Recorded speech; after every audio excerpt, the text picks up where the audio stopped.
Looks like you've been missing a lot of work lately. I wouldn't say I've been missing it, Bob. What would you say you do here? God damn it. Bob, we love playing here tonight. My brother's ready.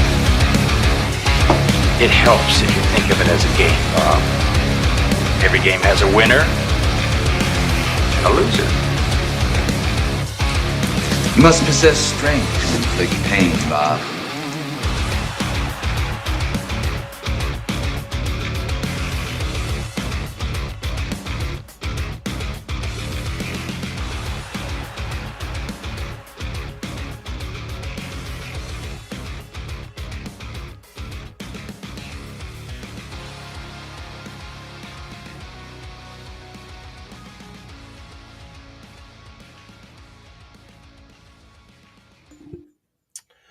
Welcome to episode 50 of the TwoBobsCast.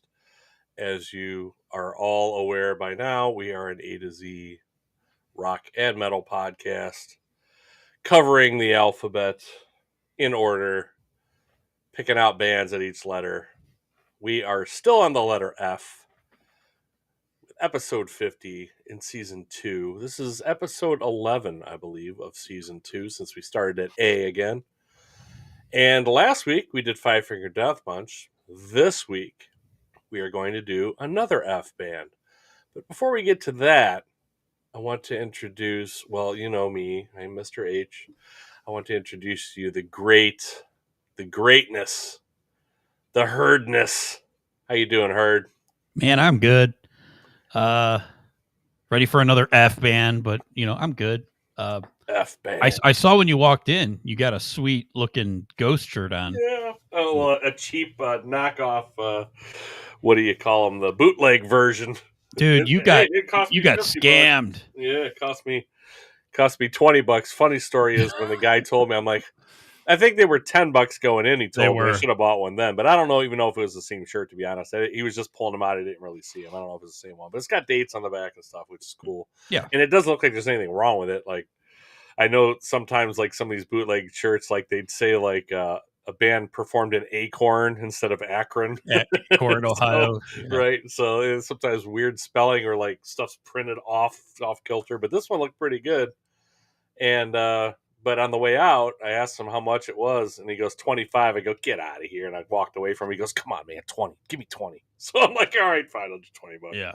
So, but they were 50 inside. So, oh yeah, I actually do not remember seeing this particular shirt in there. So I don't know if this is from earlier in the tour and they ran out of them or got them stolen and these guys are selling them. I don't know. But yeah, that's the tour main poster.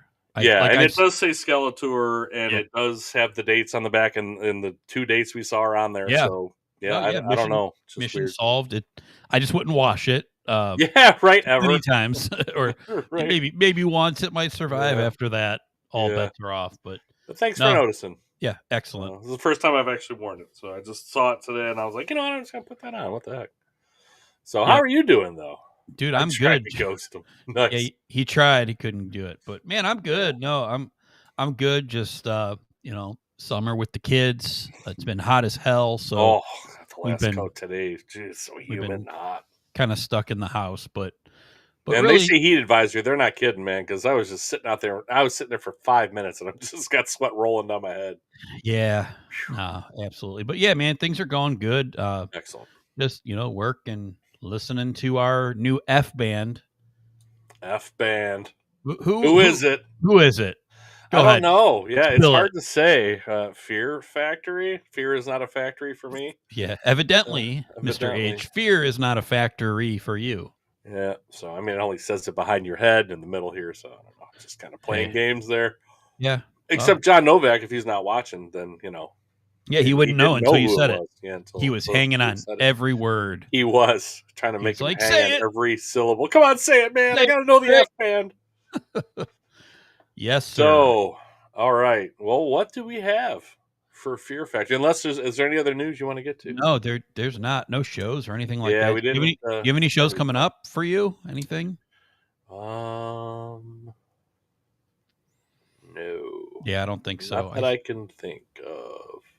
I want to say there is one, but that's escaping me right now. Yeah. Apparently, I'm looking so forward to it. Yeah, no, I don't think so. I Yeah. gotta have tickets for something. I almost Yeah. always do. I don't know how. I have tickets for Queensryche, and except at the Taj Mahal up there. You know the Yeah. the Shriners people. Yeah. The No, Sonic, the the Sonic Sonic temples. Sonic Temples, Templars, the Templars. Oh, Assassin's Creed Templars. Yeah, Yeah. the Assassin's Creed Templars up there. Speaking of which, I got some really bad news today about Sonic Temple. They might not be doing camping this year, from what I've What? seen. I guess they had a bunch of problems this year with like construction and stuff like that, and people were having a hard time getting in. And then my buddy Sam, who has the camper, emailed him because didn't see anything. I guess the early bird pre-sale go on sale this week for the tickets, of course, before you even know who a band is or anything like that. Welcome, little Bob. This is awesome. I was going to make a comment about that, little Bob. I used to Could be Fear a Factory podcast in here pretty soon. my car too, and a band like Fear Factory, you got to be careful. Like bumpers will fall off, and there's some bass in this stuff. Trunk will just pop open on Yeah, you. exactly. Yeah, definitely had some problems. But welcome, little Bob. Welcome, John. Good to see you guys. But yeah, there might not be camping this year, so to be determined on that. Yeah. We'll wait and see. But that's I can't bad news. believe they wouldn't do camping though. Yeah, just what problems did they had problems with construction? You said how did that affect camping though? Just all over the place. I guess this past year that there was so much construction that it narrowed the amount of lots that they had. And I guess people were having a hard time parking close where they had to get shuttled in and stuff like that. And there was like they were getting rerouted out of different parking lots and things like that. So I guess it was a big old mess. So now they're like, well, we may not have room for camping because we got to use those as parking lots and all that stuff. So they're saying they may not be able to do camping on the grounds, which to me that would defeat the whole purpose. Yeah, that would ruin it because incarceration has camping too, like 2 miles down the road or 5 miles down the road. We'll shuttle you. Yeah, okay. Right. Yeah. Anyway, so that sucks. Well, hopefully to be determined on that. We'll see. Yeah.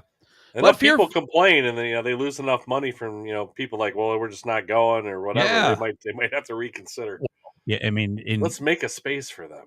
Again, this year they had Metallica, and that brought a lot of people in. I don't know that they could beat that this year. I don't know. I wouldn't think so, but the lineup they said is coming, right? I did see emails on that. So yeah, we'll have to see once it's announced. We'll see. I seeing what they normally bring, having Metallica 2 days seems like that's their golden goose right there. I don't know. Let me ask you this: if they don't have camping, would you still consider going or no? I would consider, but I would have to really plan out something. I wouldn't go just to get a hotel. It would really depend a lot on who's there and all that. Yeah. Yeah, just a lot Maybe go a day or two instead of all 4 or something. Yeah. Yeah, we'll see. Again, it'll hurt to not go. Oh God, that hurts, man. God, it sucks. It sucks so bad. Columbus is just far enough where it is. It's just a pain in the ass. Like we talked about last week, incarceration. If it was cool, that's a perfect distance to go. Lineup for lineup. If the lineup was the same, you'd go to incarceration all day if you're going to have to drive there. Like, why wouldn't you? So, yeah, absolutely. But, oh man. So we'll see. Again, that's a big if. So we'll see.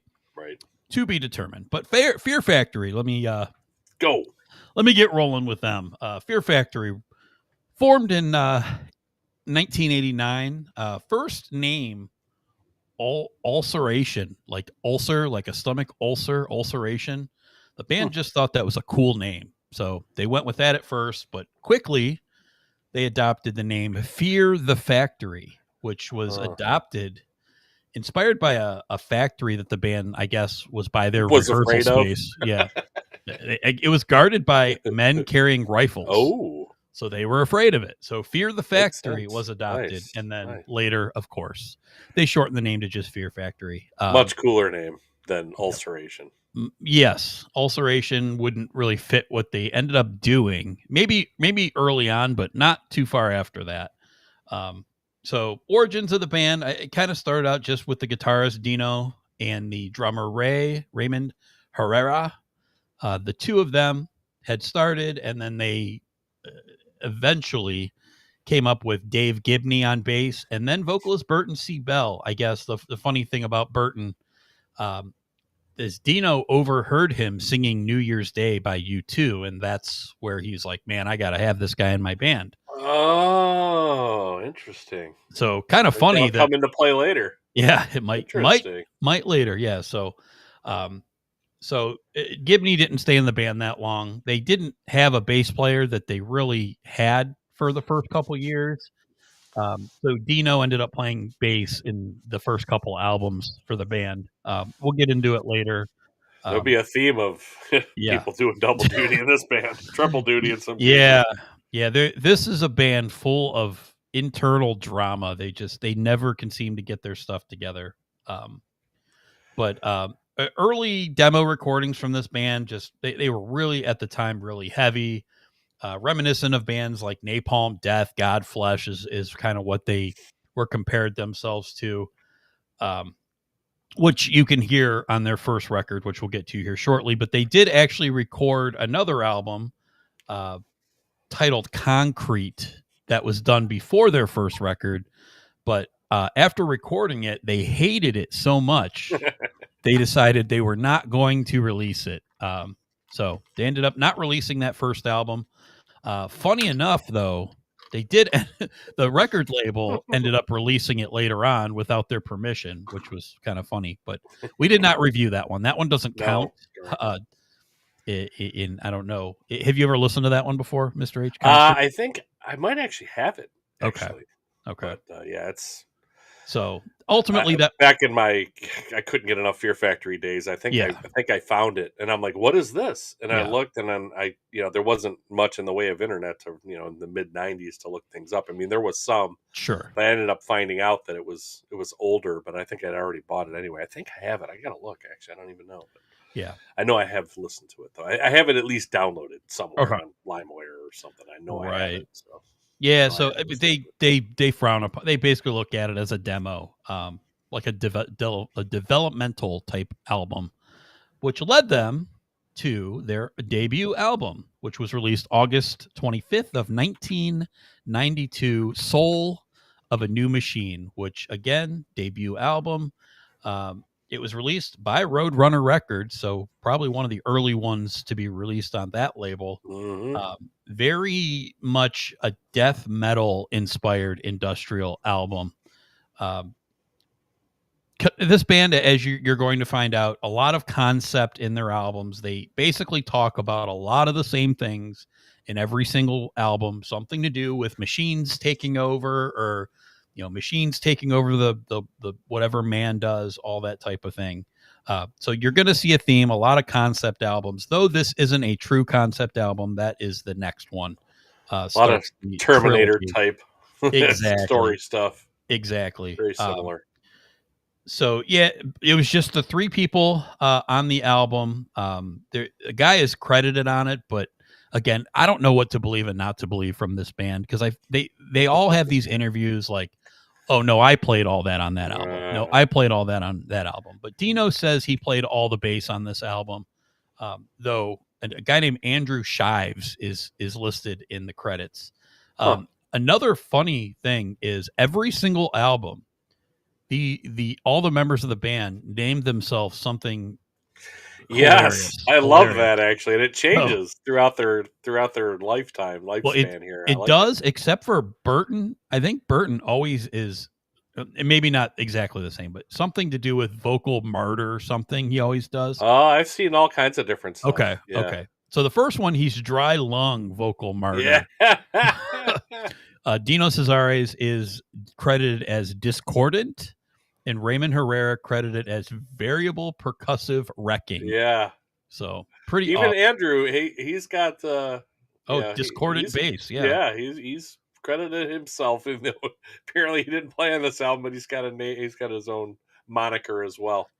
Yeah. Awesome. So I did enjoy those when I was reading through them. I'm like, wow, there's a couple different ones here. Good stuff, though.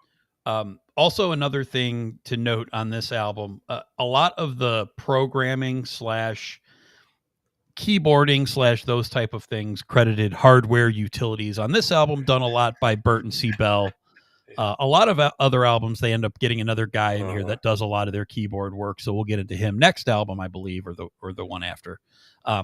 But Burton C. Bell kind of at the beginning had a lot of that background with making things sound basically like you said, like a Terminator sounding thing. Mm-hmm. So that they machine layer sound. yeah, exactly. It literally sounds like it's metal, but in a factory. It's like pipes clanking and steam in the. It just feels very like dirty and grimy and I like it. Yeah, no, As the guy who's worked in a factory for over 30 years, like I like it. Yeah, absolutely. So this album, again, very death metal oriented. This is way heavier than anything that they will ever do going forward.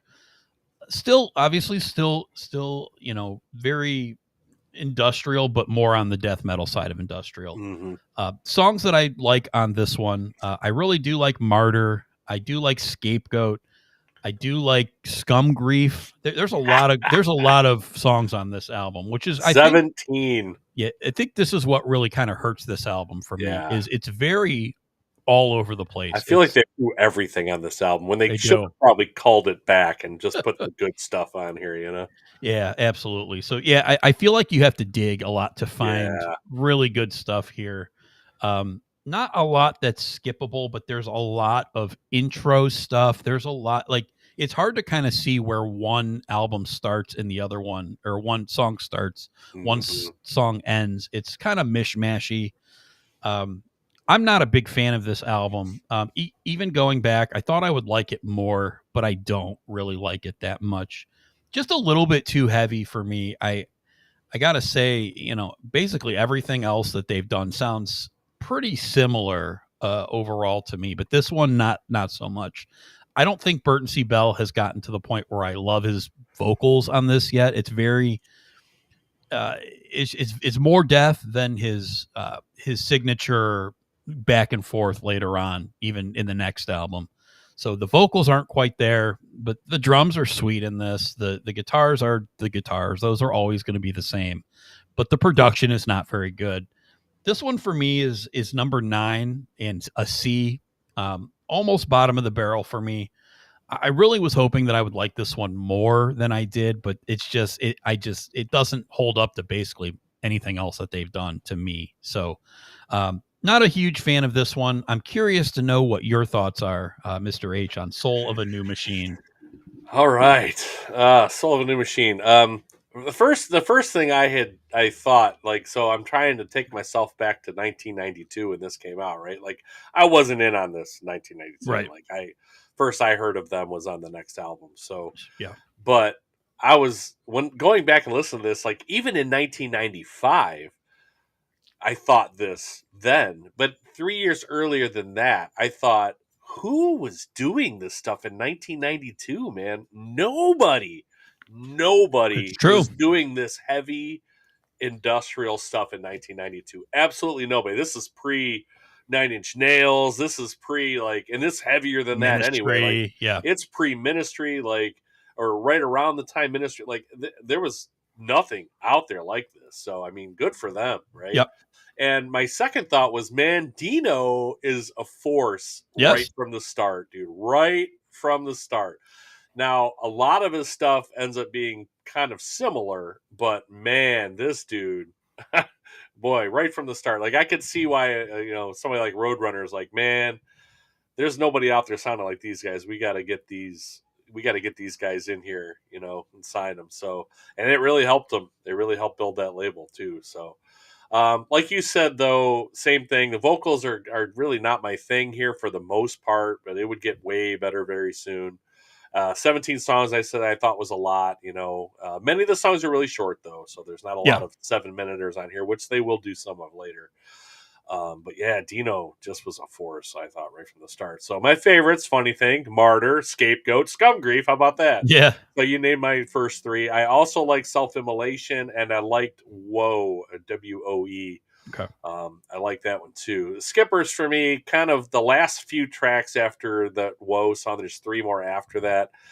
I feel like I could skip those. They're just not my thing. They're all super death metal-y, like, it's just, it kind of even loses some of the industrial stuff at that point. Like, I feel like it's just like they threw everything on here. I feel like if those three dropped off, maybe I would like this a little bit more. But I did like this a little more than I had in the past because I feel like I listened to this after getting it once I found out they had an album before the next one, and I went and got it, and I'm like, well, that doesn't really sound like what I like on the next album. So I kind of put it down. I didn't really give it much of a chance, but now that I've listened to all of their stuff and I go back and listen to it, I actually like it a little bit more. Like I can hear things in there. Yeah. Where before I just was like, nope, not for me, but now I can hear things in there where I'm like, okay, I see where the progression goes. So I kind of enjoyed this a little more than I thought I would for sure.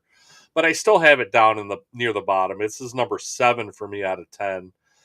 Just like I said, not quite my thing vocally. When they get to the extreme metal spots on this one, I'm not a big fan of that. It's just too garbled and not understandable, and it's super fast. And so, but there are definitely some highlights here and definitely greater things to come. But I have this as a B-, C+ ish, number 7 for me out of 10. All right. Sounds good. And they were going to sound a lot better because in June 13th, 1995, they would release their second album, the Tour de Force, the classic, all-time Demanufacturer. Freaking amazing. I'm just going to start ranting and raving on this album right away. And, how you mentioned before, listening to Soul of the New Machine, nobody's doing anything like this. This is the moment for me. I had like a holy shit moment. Like, what is this? Yeah, When I heard this, it was like something brand new. Mm-hmm. And again, I'm at the time I'm a teenager, so to me, I'm not well versed in really much of anything. But to me, I loved science fiction movies. I loved those type like Terminators. Those were like my favorite movies at then. Me and my dad used to watch those together, and I would watch it over and over. And this was like the real life soundtrack to a Terminator movie. Again, we have a concept album about a man's struggle against a machine controlled government, with each song a chapter in his life. Sound familiar? Yeah, exactly. Burton C. Bell said he took this right off the inspiration from the movie of the Terminator. So shocker. Yeah. This is the first time we see the band's classic lineup, adding bassist Christian Old Wolbers on here, though he didn't play on all of it. It was still a little bit him and a lot Dino playing bass. After this album, it truly becomes the classic lineup 4-piece. But Christian is going to be in the band for a while and is a big part of the writing and all that stuff. So he bears mentioning there. This is also the first time we see producer, I don't even know how to say his name. I'll just call him Fulber. It's Rice Fulber, I think. Reese, I think it's Reese. Yeah. Reese Fulber. I don't know why he didn't just become the 5th member of Fear Factory. He's in every album. He's basically the guy that they hire to do all the noise, all the sound, the keyboards, the all the stuff. He is basically the guy. So when you listen to Fear Factory, obviously the vocals are Burton, the bass is typically Christian, Dino's chugging on the guitar, and Raymond's on the drum. All that other stuff is now this guy, Reese Fulber. He's on, I think, every album alongside or going forward here alongside Burton C. Bell. I think they're the only ones on all these. But Demanufacturer, my God, it's just insane to me. I love this album. Again, I could just go on and on. Tracks that I like. Again, I could probably go through almost the whole album. It's almost perfect for me. I'll just kind of say my one skipper. I do not like Dog Day Sunrise. I think that kind of in the middle of it drags it down for me. But my God, the title track, Self Bias, Zero Signal, Replica. Oh my God, it's a beast album. I'll let you pick some more of the not famous ones. What if I have the same ones you have? Well, you probably do, but I'll let you address the second half of the album if you'd like. But again, it's almost perfect for me. It's super heavy, and to me, this is the sweet spot with as heavy as they get but it works for me. And I think a lot of it is Bell's vocals, because this is where he really nails that style of heavy heavies.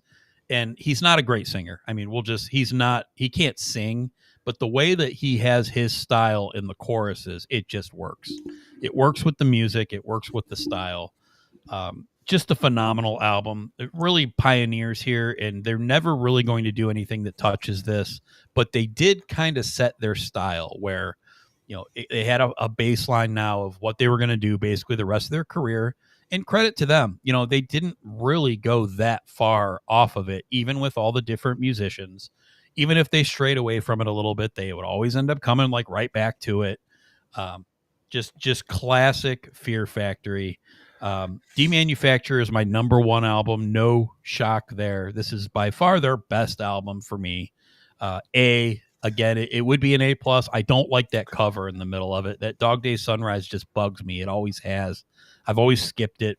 After New Breed, I just go right to Body Hammer, and it feels like a great album. But it is part of the album, so it does get dinged for it for me. That's the only thing keeping it from A+. So Demanufacturer, number one, and an A. What did you think about Demanufacturer? I love it too. I'm not gonna try to say that I don't. Yeah. It's fantastic. It's a game changing album. It's the kind of thing where you're like, you said it.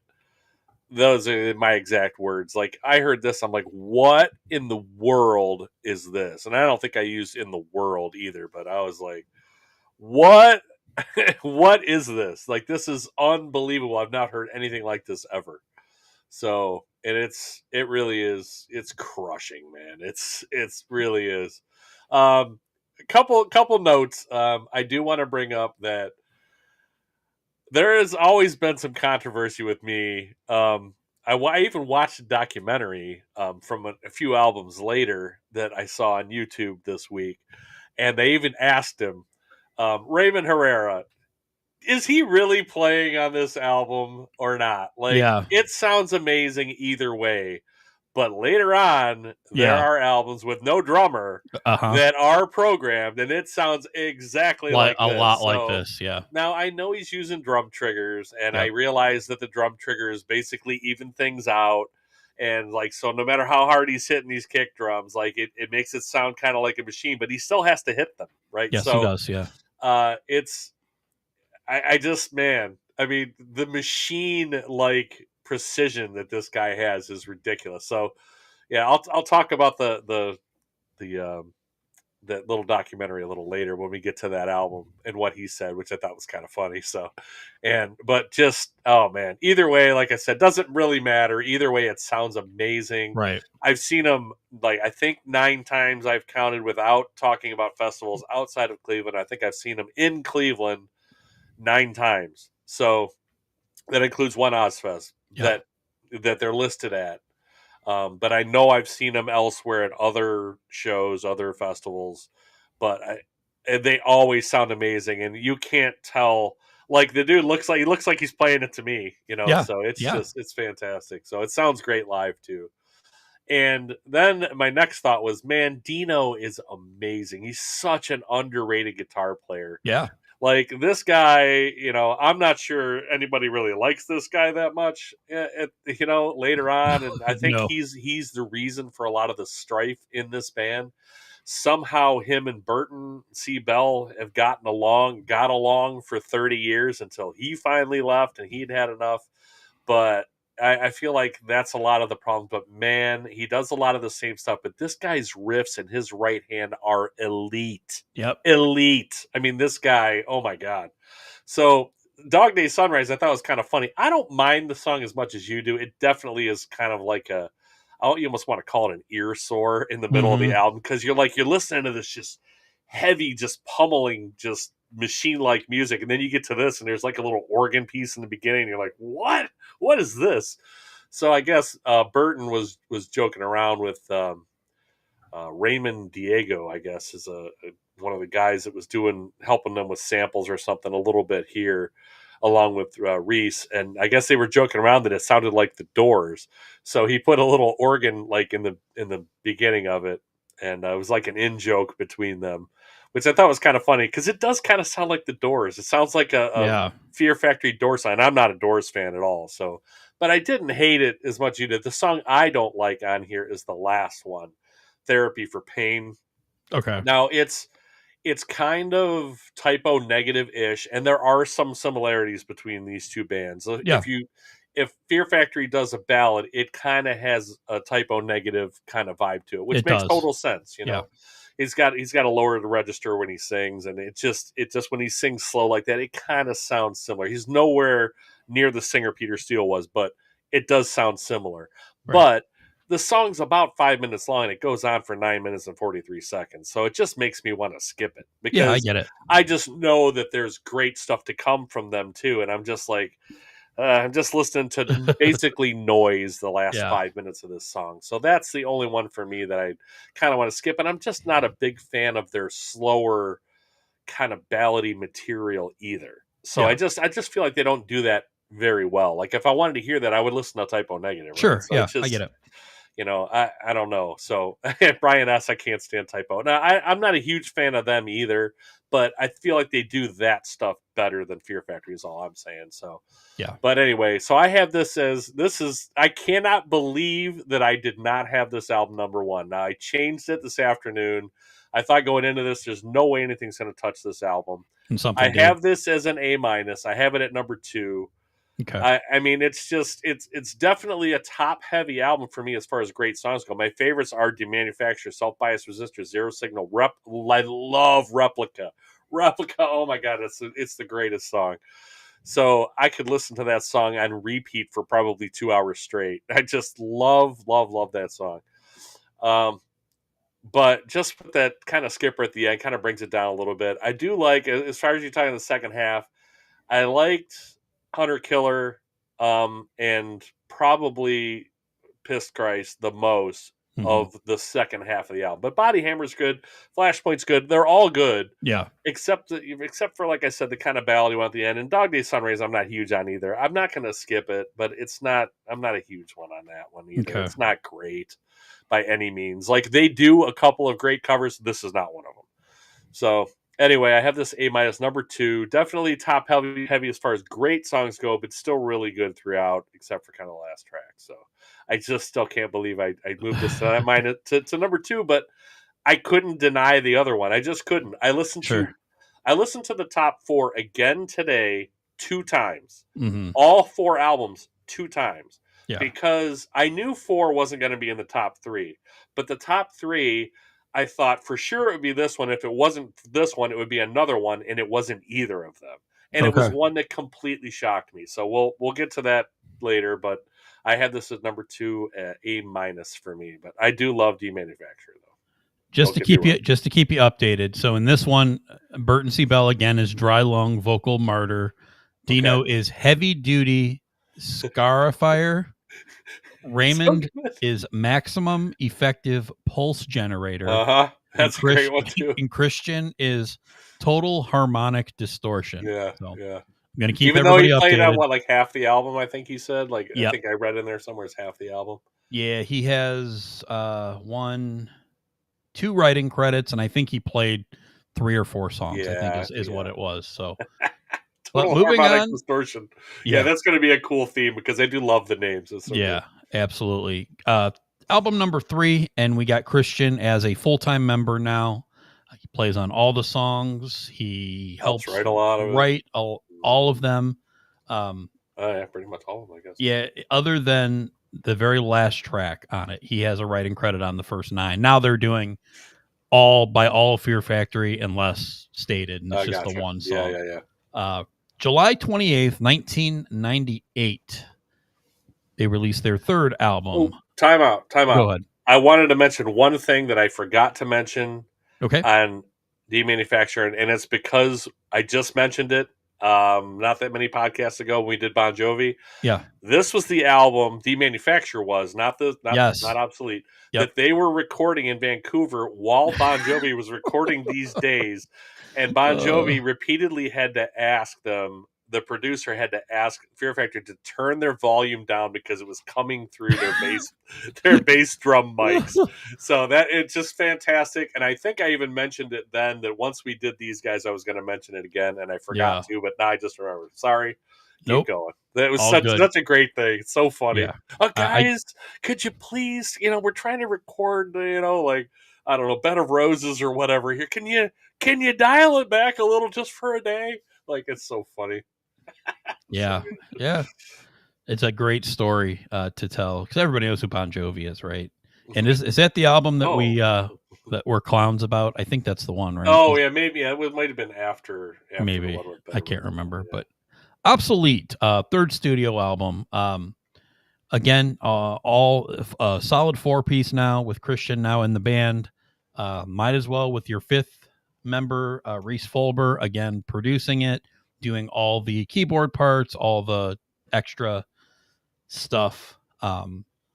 This is part 2 of a trilogy. What it ended up being of Burton C. Bell's conception of a story where man is obsolete. Again, machines taking over. It's basically like Terminator, but writing it the way he wants to write it. Little change musically here, a little bit more of the industrial, I think, noises coming through. As they go on here, you're going to see a little bit less of the heaviness and a little bit more. I mean, they're always heavy. They're a heavy band, but you're not going to see any more of the first 2 albums, that type of heavy going forward, except for here or there. There are still sometimes pieces of it that come through, but there is a lot more organic. They call it an organic groove here. A little bit more groove metal, a little bit of the time too. Again, we're in the 90s and you got to remember what's going on at the time. So they had a little bit more, I guess you could say, the new metal type thing, a little bit more rapping type vocals from Burton C. Bell. But again, this band just kind of has that sound. So it's not that far off of what they've done. Again, there's a whole story to this. I'm not going to get into it.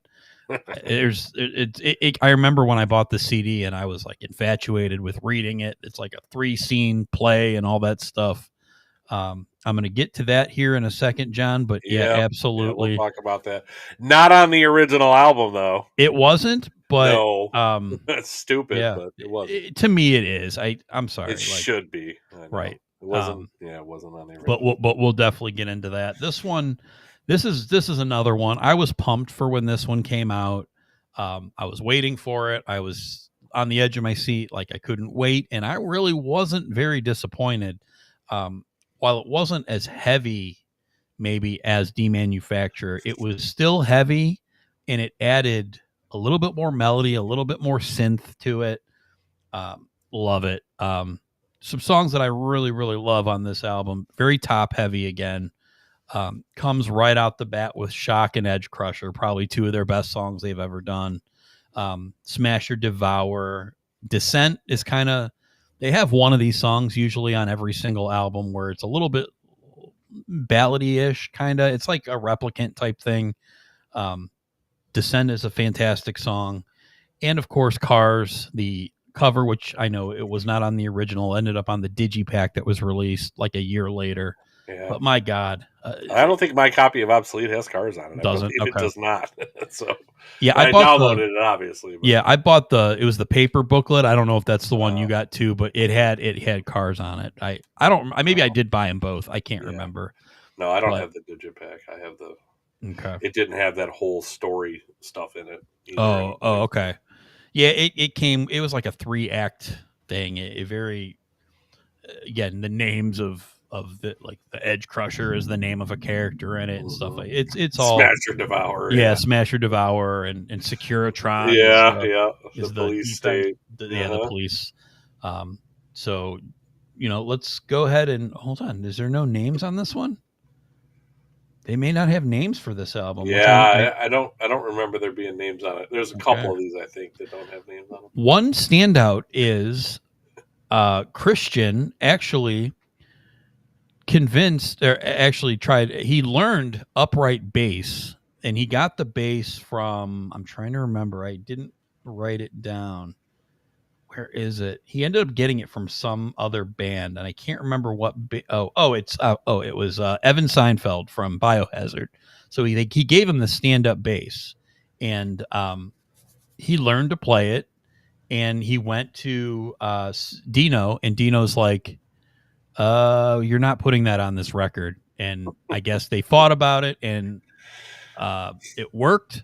So we got a stand-up bass, the dome dome on Edge Crusher, which I think is phenomenal.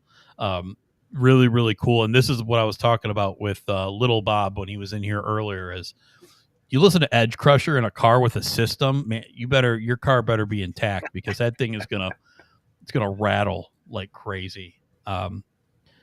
Awesome stuff though. They have also like hip hop scratching in it, like a turntable going. Yeah. So they definitely are getting experimental with this type of stuff. But I love this album. It was not a disappointment to me. It didn't disappoint at all. I still blare this thing all the time. I absolutely love it. This is number 2 for me. They kept the bar going.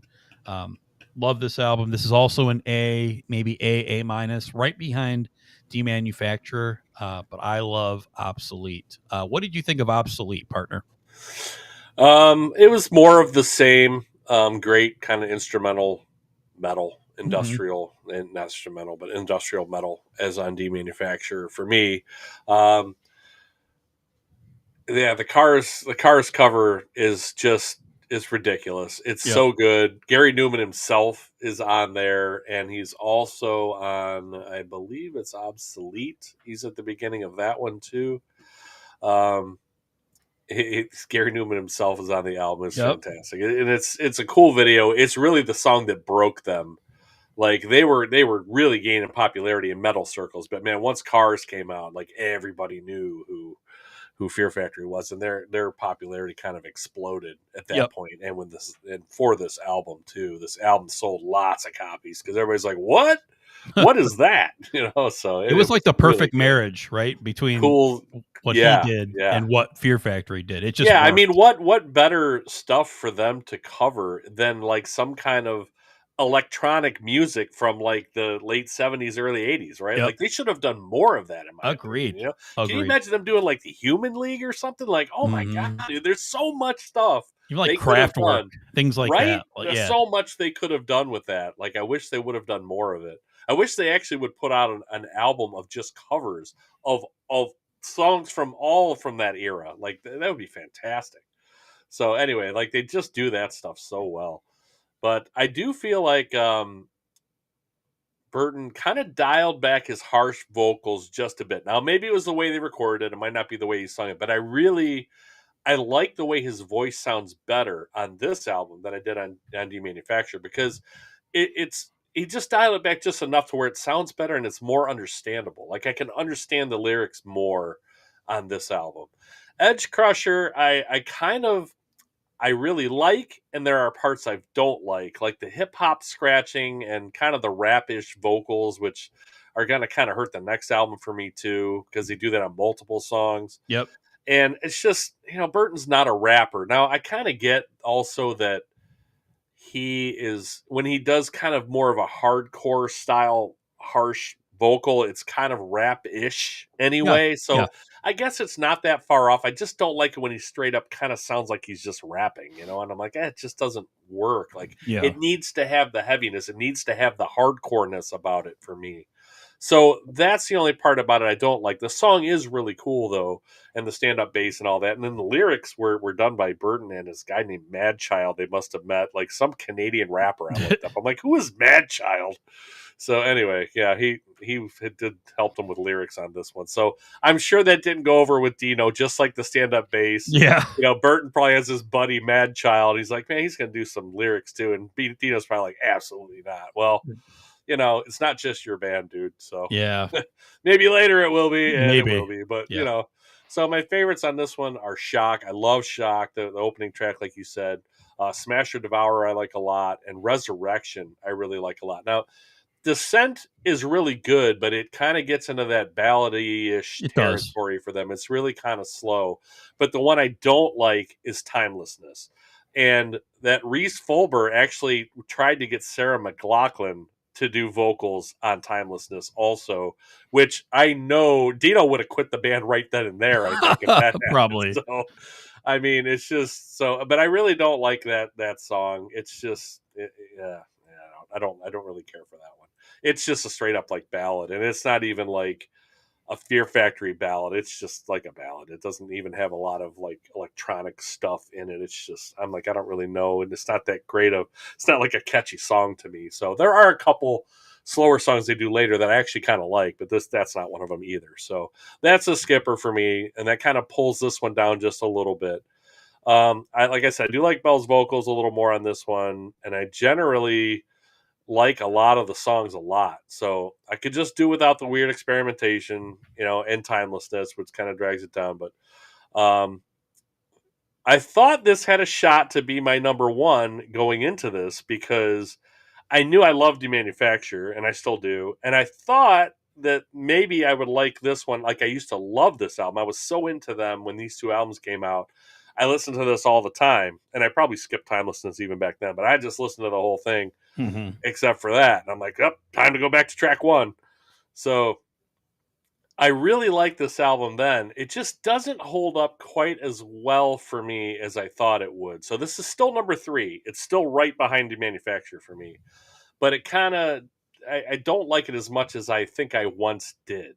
So, but just slightly less. So nothing I'm going to bash or anything, but I do still really like it though. And it was a pleasure to listen to. It's just like, man, I'm like, I thought I liked, just while I was listening, I had that thought, like, I thought I liked this more than I'm liking it, right now. So, and I listened to them in order. So yeah, I'm coming off of Demanufacture. Just like when this came out, it was the same thing. I wore out Demanufacture, then this came out, and I'm like, this is great too. Yep. And then I kind of just wore this out too. But and Cars really should have been on it. Like, man, I can't believe. I don't know if maybe they didn't record it until too late. Maybe that's why it wasn't on. Maybe, it, yeah. It's just such a great song. Like, it's a shame that that's not on there on the original album. But I have it as a B+, number 3.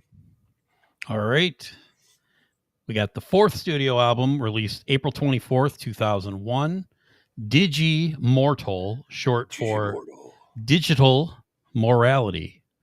Kind of a self-explanation title Morality there. Or mortality? Or I'm sorry, Digital Mortality. Sorry, Digital Mortality. So this is the 3rd part of the trilogy, of which the surviving humans and machines from the obsolete war realize they have to depend on each other if they're going to continue on, and they merge.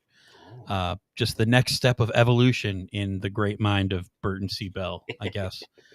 Skynet gets involved. Exactly. Well, Skynet tried, and humans are like, let's make a baby together and call it Digimortal. Oh man! So, same 4 guys. We got. What were the names? Now, this one, the name's changed. They do. You're right. Burton C. Bell is no longer Burton C. Bell or Dry whatever. Martyr or something. Yeah. He's now Resonating Biodroid. Dino Cesares is Energized Riff Traumatizer. Yes. We got Christian Wolbers as Subsonic Assassin. And then because he does backup vocals, he gets Auxiliary Resonator. And then Raymond Herrera is Automated Rhythmic Attacker.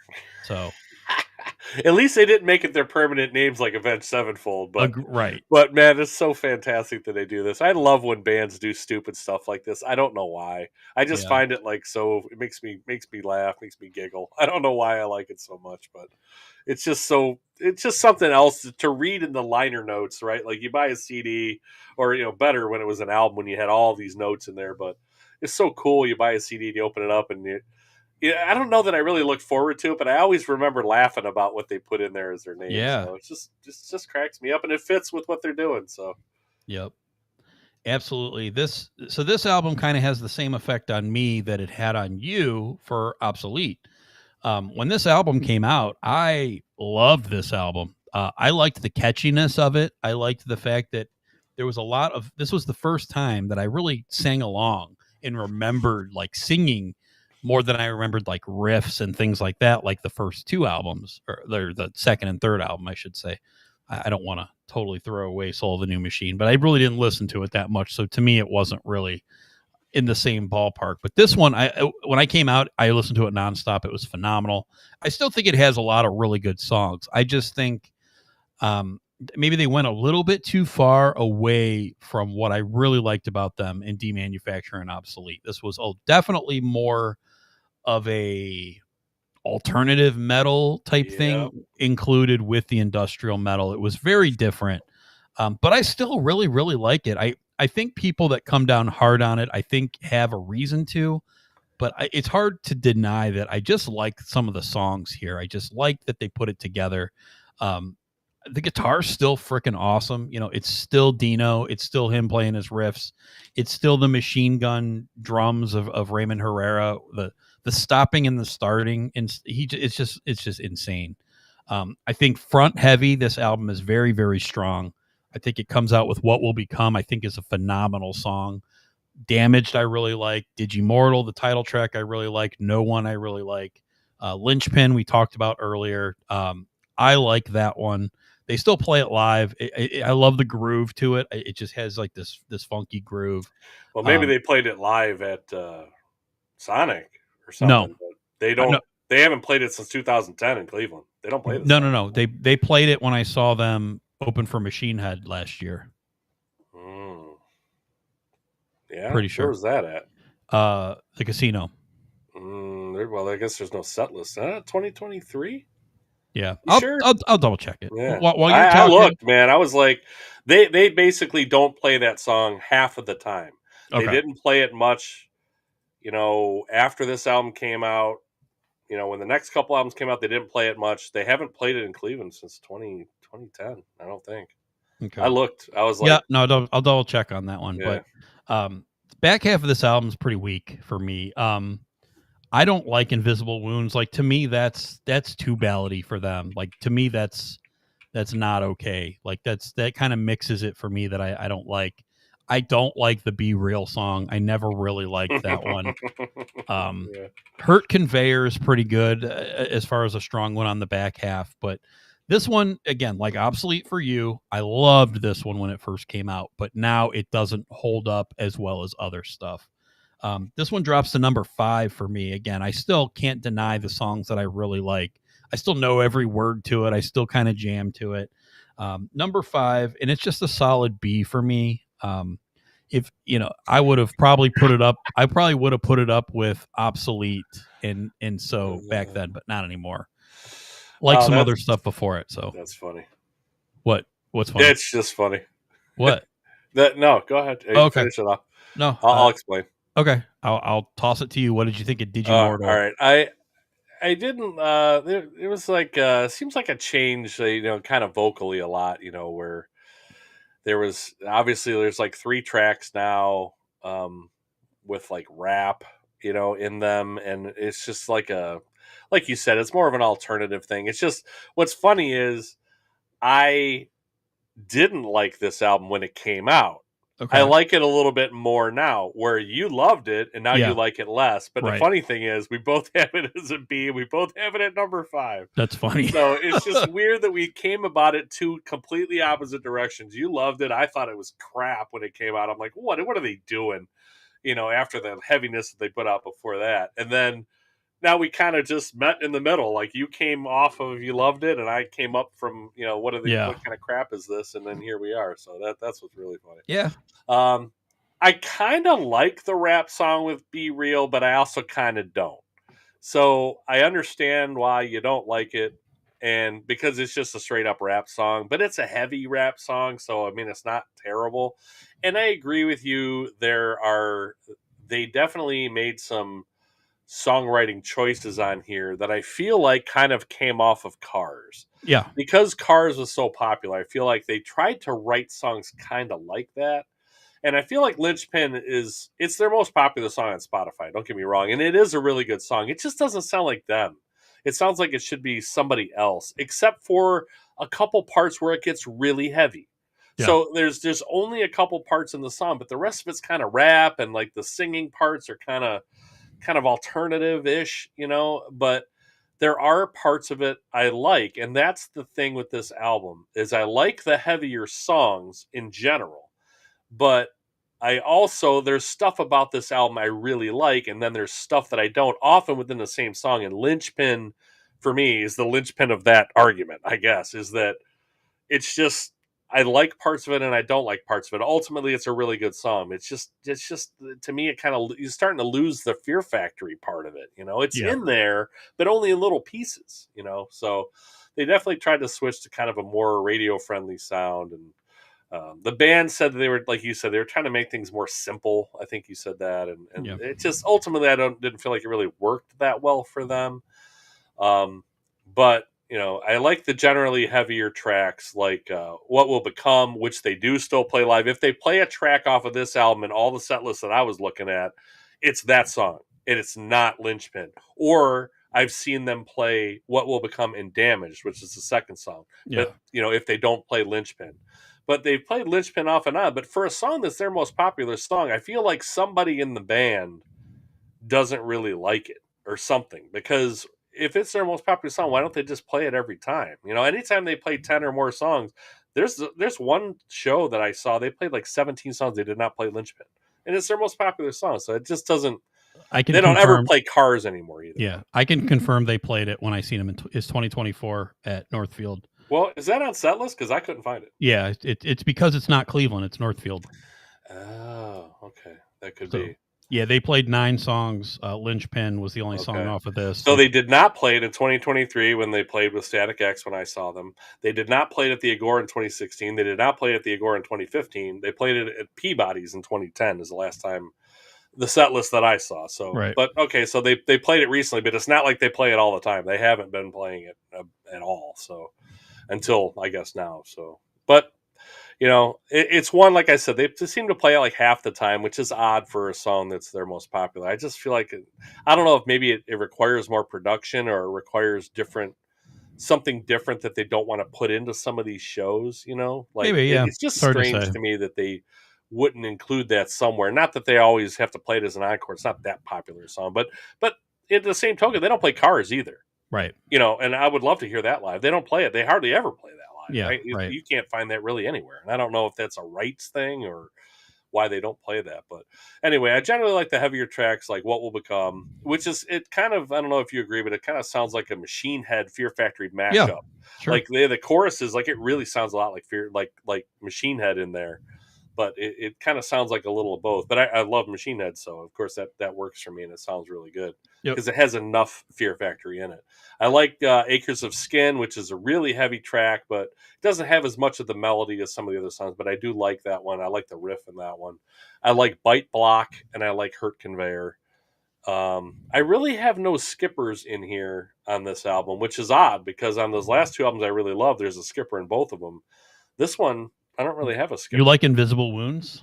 I don't love it, but I don't hate it. I feel like it's a catchy song. Okay. So yeah, when it comes on, I listen to it, but it's definitely a slower one. Yeah. Burton does a lot of singing in that one, but I just feel like it's a catchy song, and I feel like it picks up a little bit. It does. The bridge, it's a little heavier. It picks up a little bit, but and I guess just not worth skipping for me. Like I didn't think. Well, I think it's kind of a shorter one too, if I'm not mistaken. 3:54. I don't know. I listened to it. I'm like, I just let it go and get to the next one. Because I like Acres of Skin, so yeah, maybe that's why I just let it go. But anyway, I have this exactly rated like you do, B, number 5. I don't hate it. I just like their previous 2 albums better. There's moments of almost all songs, like I said, Linchpin being a perfect example that I really like, but then there's other parts I don't. They definitely did some experimenting, and I feel like it got away from what they do best, which I already said. So yeah, I like it more now than I did back then, which I already said too. So, but yeah, B, number 5. All right. 3 years later, we get their 5th studio album, Archetype. Archetype. So we got the same 4 guys. Let's check their names real quick. We don't have the same 4 guys, right? No, we don't. No Dino. You're right. Dino left after Digimortal. That's absolutely right. You're absolutely correct. Yeah, Dino left. This is where Dino left. This is the album that Christian played all guitars and all bass. Interesting. So you're right. It's just the 3 guys, and then of course Reese Fulber. He's a mainstay. So yeah, that's very true. I think this one fooled me because it doesn't really sound much different with the guitar playing to me. Like it Bingo. sounds, Yeah. it just I couldn't sounds. believe it. I know. Couldn't believe it. Like to me, it sounds like everything is all the same. Yeah. Pretty wild, but Yeah. Very wild. I did see them for this tour, so I should know. I should know that Dino wasn't in the band. But It was 20 years ago. I mean, you yeah, can forget yeah. stuff. I mean, It's but okay. but like you, I mean, same as Yeah. you. I've seen them so many times. Yes. All the iterations of them. I just seen them recently without Burton. So I seen the new guy. Yeah. So have I with Static X in Yeah. 2023. So again, but I thought it was a pretty good sounding album. I feel like it kind of took a step up a little bit with heaviness, a little less of the experimental of Digimortal. Kind of the goods and the bads of that, right? Where I don't think the songs here are as catchy all the way through, but they do have some bangers on this album. Absolutely. Oh, yes, they So, do. I just man. like going through this, especially the first half of the album, man. Slave labor, cyber waste, drones, archetype, the title track, corporate cloning. I mean, these songs are bangers. Bone Scraper. Only song I really don't like is the slower one, Bite the Hand That Bleeds. Not a huge fan of that one. The last song, Ascension, is not really a thing of mine, too. We talk a lot about bands on here where we love a lot of their last tracks. Fear Factory doesn't really do a lot of for me at the end of they usually do something long, instrumental, very long-winded. But this one is one that I didn't think I would like as much, and it actually I thought was going to be way towards the back of what I thought, but actually was pretty good. To me, this is like neck and neck with Digimortal. So I'm going to see where you have this. I have this directly right after. I have this number 6, and I have it as a B, same ranking as Digimortal. These two just kind of represent the same time for me. Kind of just has a lot of really catchy songs that I really, really like, and then some stuff that I'm just like, it's okay, not as memorable. They got for this type of band. I think they fall in love with a little bit too long songs. I think they did this even in Demanufacturer, where sometimes songs went on 5-6 minutes, and they probably didn't have to. You probably could have cut a minute or so off of all these songs. I think they do this here too. A lot of 5-minute songs. I feel like that's kind of the spot where they like to be. I wish they would be like 3-4 minutes. They have cool riffs, but it's just kind of that's what it is. Like the riffs they don't have like guitar solos. They don't really have like instrumental breaks that really help them out. But anyway, pretty good album. It's mid tier for me. Basically had to flip a coin between this and Digimortal. Pretty much the same for me, but this one is a number 6 and a B. What did you think of Archetype? Okay. I wrote in here. It's kind of a return to their previous heaviness. Now I'm going to be brutally honest. Like I don't think I ever listened to this album. I don't have it. Okay. I don't think I ever listened to this album before this week. I gave up on it. I gave up on them for 2 reasons. One, I was really this is back in 2004 when it came out. One, I really didn't like Digimortal, and back then I was really down on it. Yeah. 2, I knew that Dino left. Yeah. And I was like, what reason do I have to listen Why to bother? Fear Factory, Yeah. right? So there was enough. I mean, I'm into Kill Switch at the time, Lamb of God, Machine Head. They're all putting out great stuff at the time, right? So like I'm getting my heavy fix with stuff I love. I just was like, whatever. I'm done with Fear Factory at this point, right? So, but man, was I surprised at this one. So this is like I said, listen to it this week. It's not even on Spotify. You have to listen to it on YouTube. Yeah. So this one and the next one, and boy, after Dino left, I was like, I was done. Just totally missed this album, and then Christian Old Wolbers on guitar for the win, man. Oh my God. Like, how is this guy a bass player? Like, talk about talent in this band. Like, okay, so Dino plays bass and guitar. Like, okay, I'm sure it's not that hard to do, but to do it to that level, it's not like they buried the bass and they just got some dude in there playing bass. Like, there's parts in there in both of the albums, the one that Dino did that that was kind of mostly him, like there's parts in there where you're like, wow, this is pretty good, like bass work here. You can hear it. And now Christian is doing the same thing that Dino was doing. Like, it blows my mind that you got these Raymond Herrera, you got these guys in this band that are incredible musicians. Like, they just don't get enough credit. I don't. And it's, how do you just pick up for a guy like Dino that leaves and be able to put out something like this? The first 6 songs on this album shred.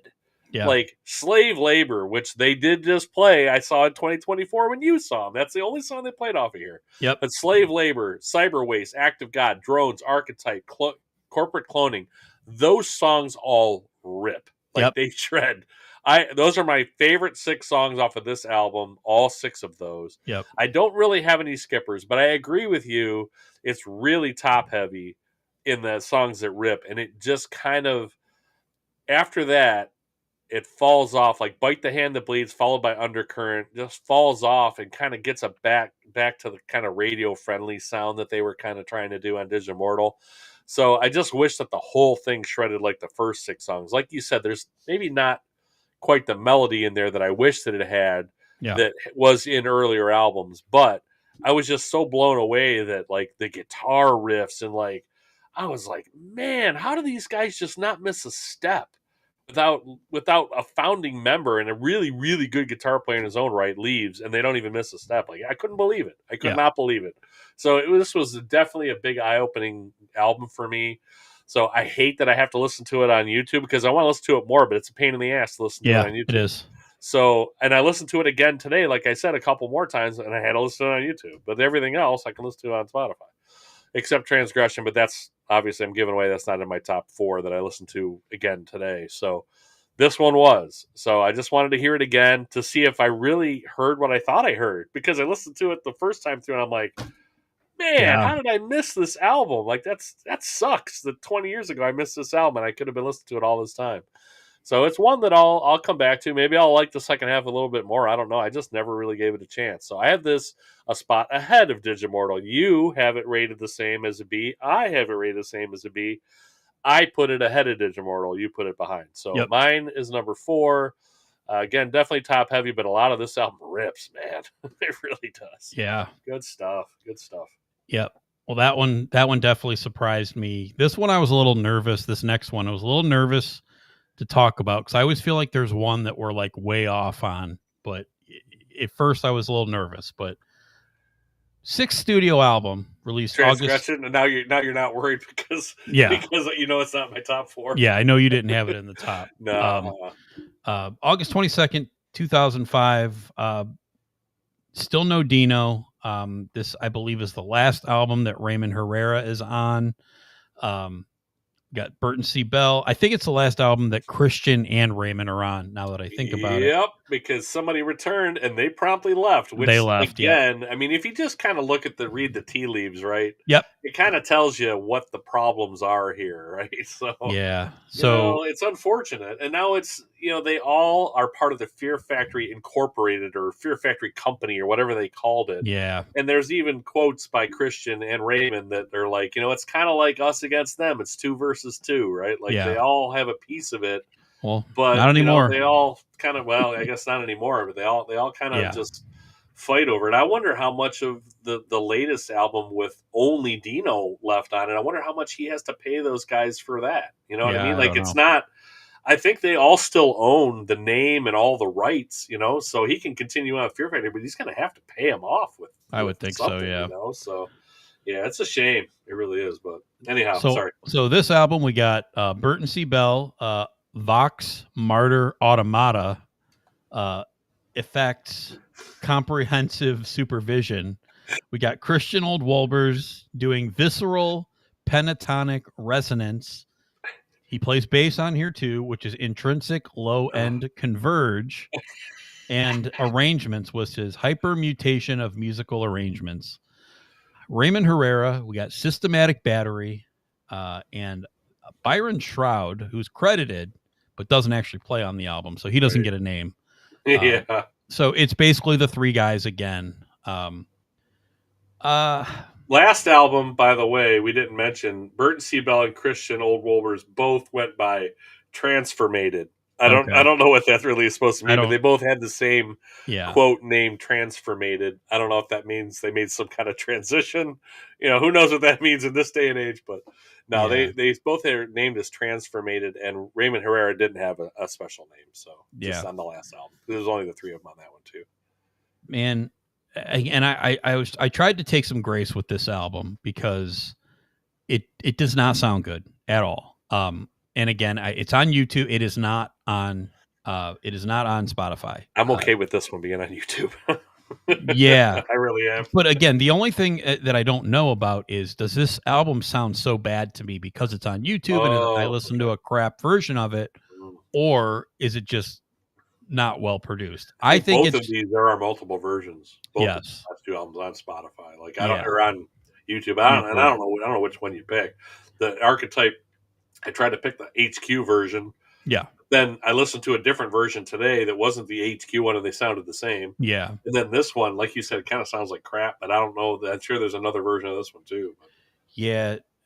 Well, reading the receptions of this, I guess the album was met to mixed and negative reviews. I guess a lot of people cited that the poor production, in contrast to the previous albums, really hurt it. Other albums had more clean, industrial styled sound. Transgression had more of a raw, less polished production style, with most of the industrial elements being less prominent. Christian Oldwalter stated that they usually would work really closely with the producers. This time, they had a producer do everything basically, which they said resulted in a mix that Christian wasn't happy with.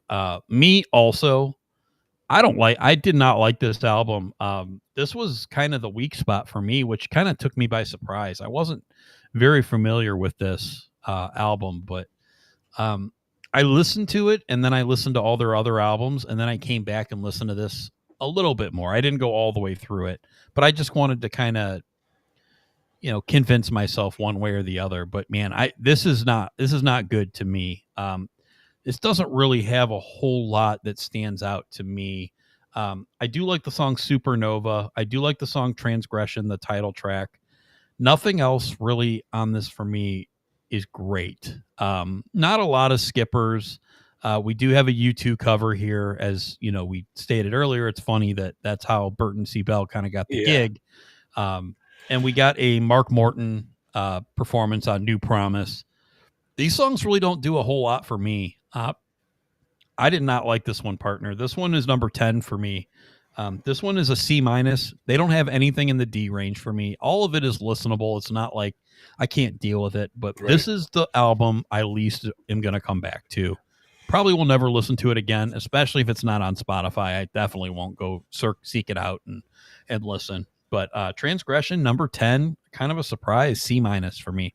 What did you think of Transgression? Again, this is another one without Dino, and when he comes back, like we said, Christian Wolbers and Raymond Herrera leave, so you can kind of put that together.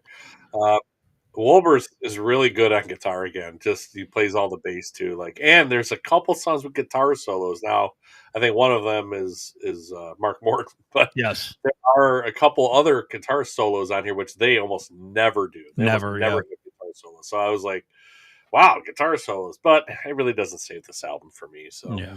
there's two covers on here. There's "I Will Follow" and also a song called "Millennium" by Killing Joke. Now, I I don't love the "I Will Follow" cover because I'm not a huge U2 fan, but it's probably it's pretty much the same song. They didn't really change it. Now, if they rocked it up and Fear Factory that a little bit more, I think I might like it a little bit more. But they kind of really didn't. They just kind of did a straight cover of that song, which again, I don't know if that was a Burton Bell thing, like, hey, he really likes you too. Let's get one on here.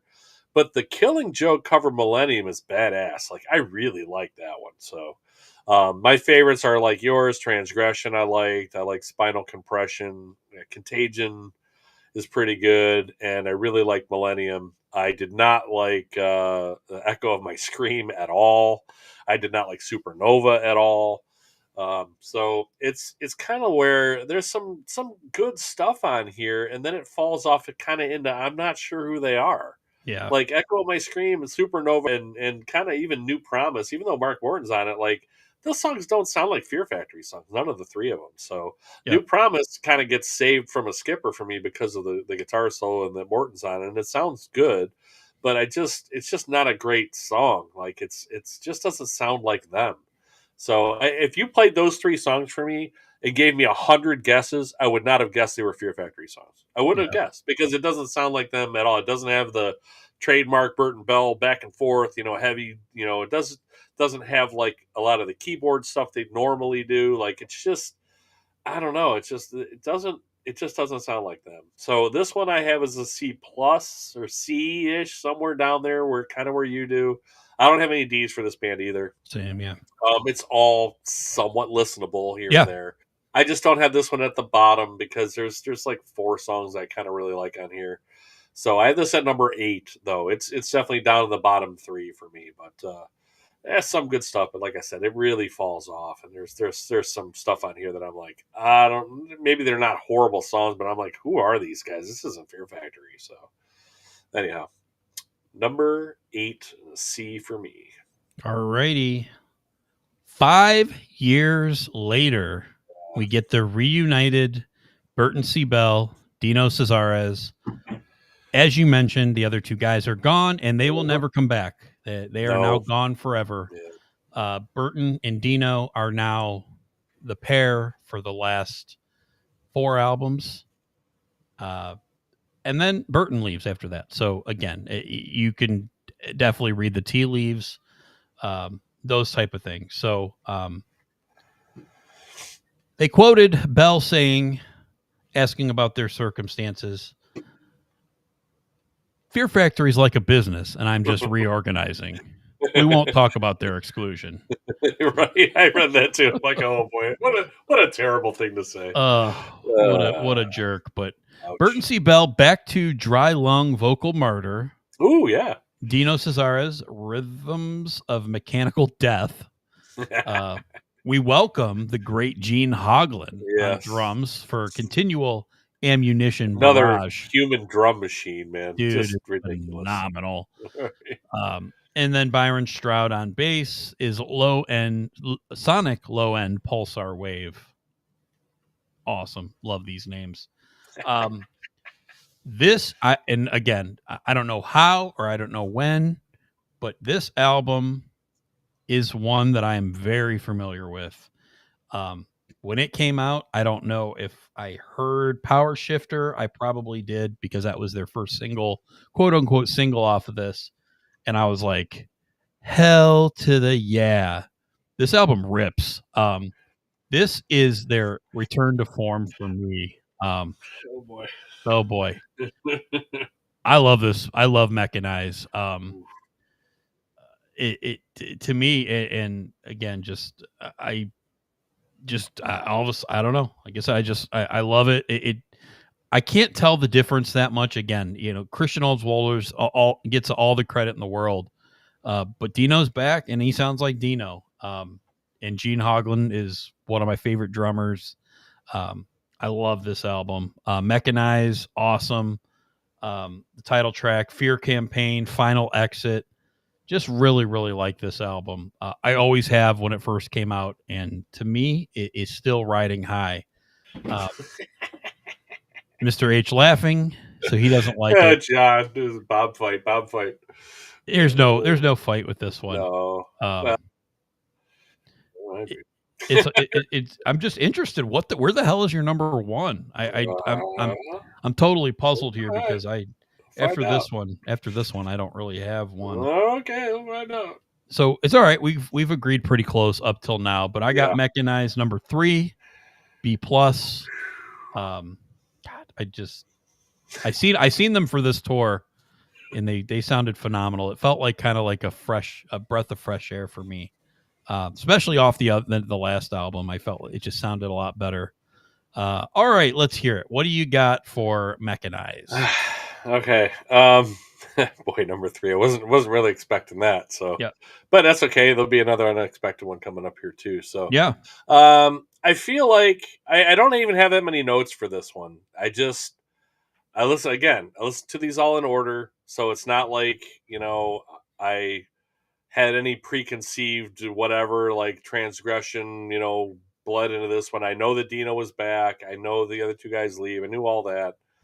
I was surprised at Archetype, but I was kind of surprised at this one too, because I think I had still kind of been out on them even at this point, even though Dino came back, and I'm sure I knew that he was back, but I don't know. I just think that I didn't listen to Archetype or Transgression maybe ever. I'm pretty sure I listened to Mechanize back then, but I didn't really give it much of a listen back then. And I don't know. It just kind of did nothing for me. Like, I feel like without Herrera and Wolbers, like the songwriting is suffering now. Like, these songs still sound like Fear Factory, but like to me, these songs aren't memorable. Like they lack the kind of hook and the melody like that used to be there. Like it's still the same band, and this at least sounds more like them. It doesn't sound like radio friendly version where they're trying to be somebody else. But I feel like this is just a collection of songs that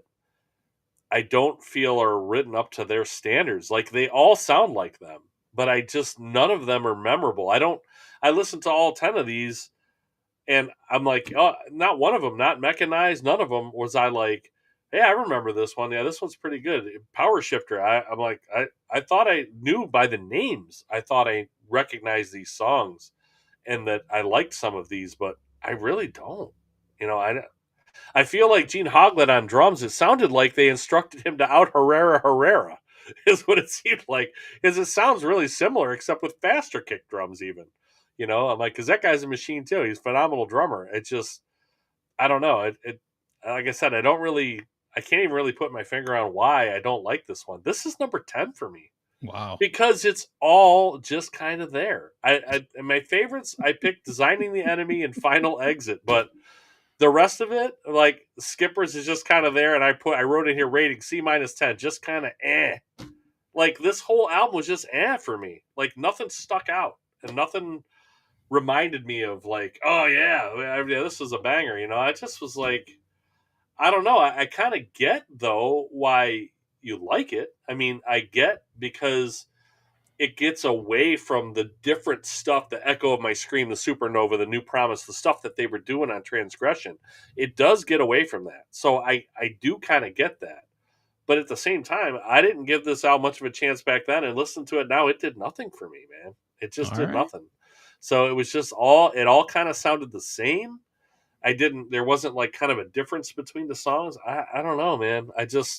I was not feeling this one at all. And I like I said, I couldn't really tell you why other than what I said. It just, I'm gonna blow your mind here in a little bit, but it's because of the things that were missing on this album were all over the one that I love. So Well, I don't know. okay. So okay.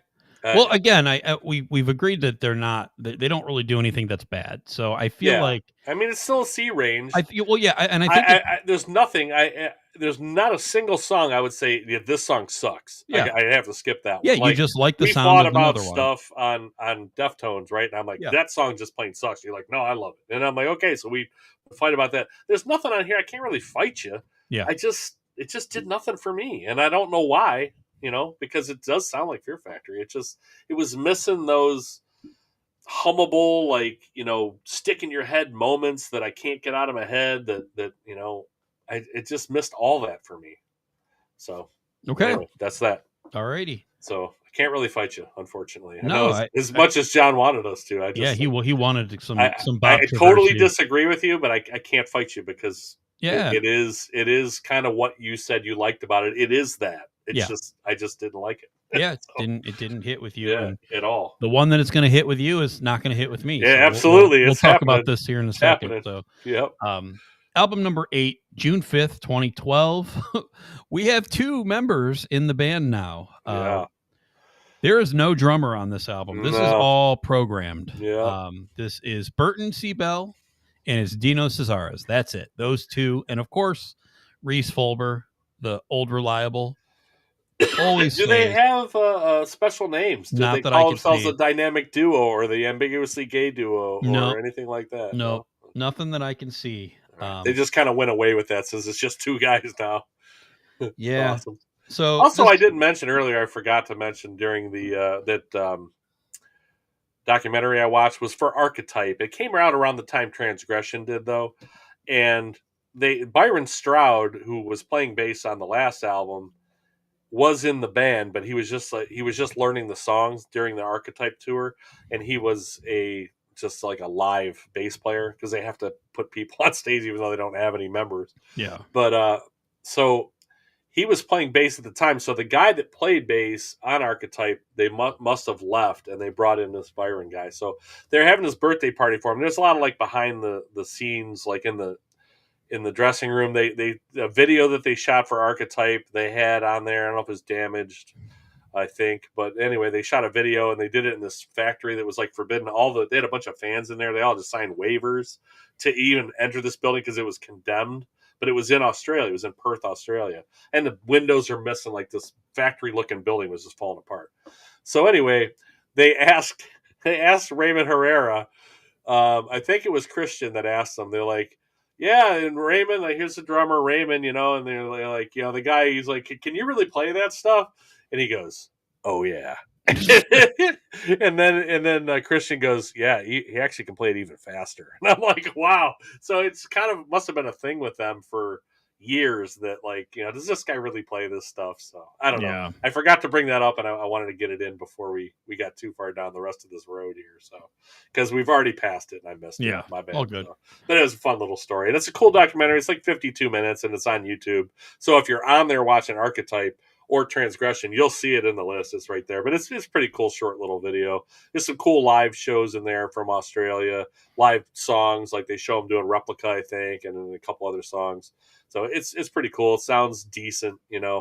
A couple CD release parties for Archetype in there also from Australia, which is cool because they have a bunch of fans around them, and Burton's in there, the whole band. So it's kind of cool to watch. It's pretty short. I kind of like stuff like that where you see like them touring and taking 10-hour flights, and just doing what they do, like, because all that stuff kind of fascinates me. But anyway, it's out there.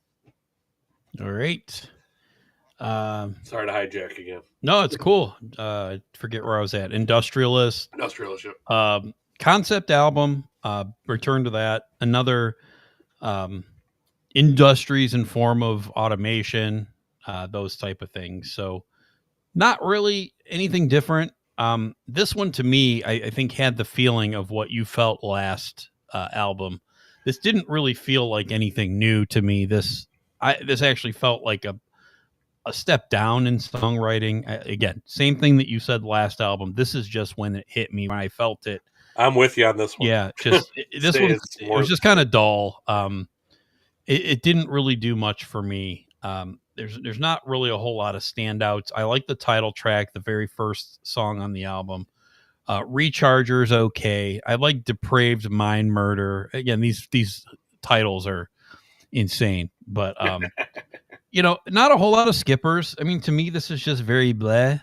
But again, almost everything that you said for the last album, you could copy and paste here. There's nothing bad on it. I listened to it and I was just kind of bored, I guess. Maybe I'm sick of the same thing over and over.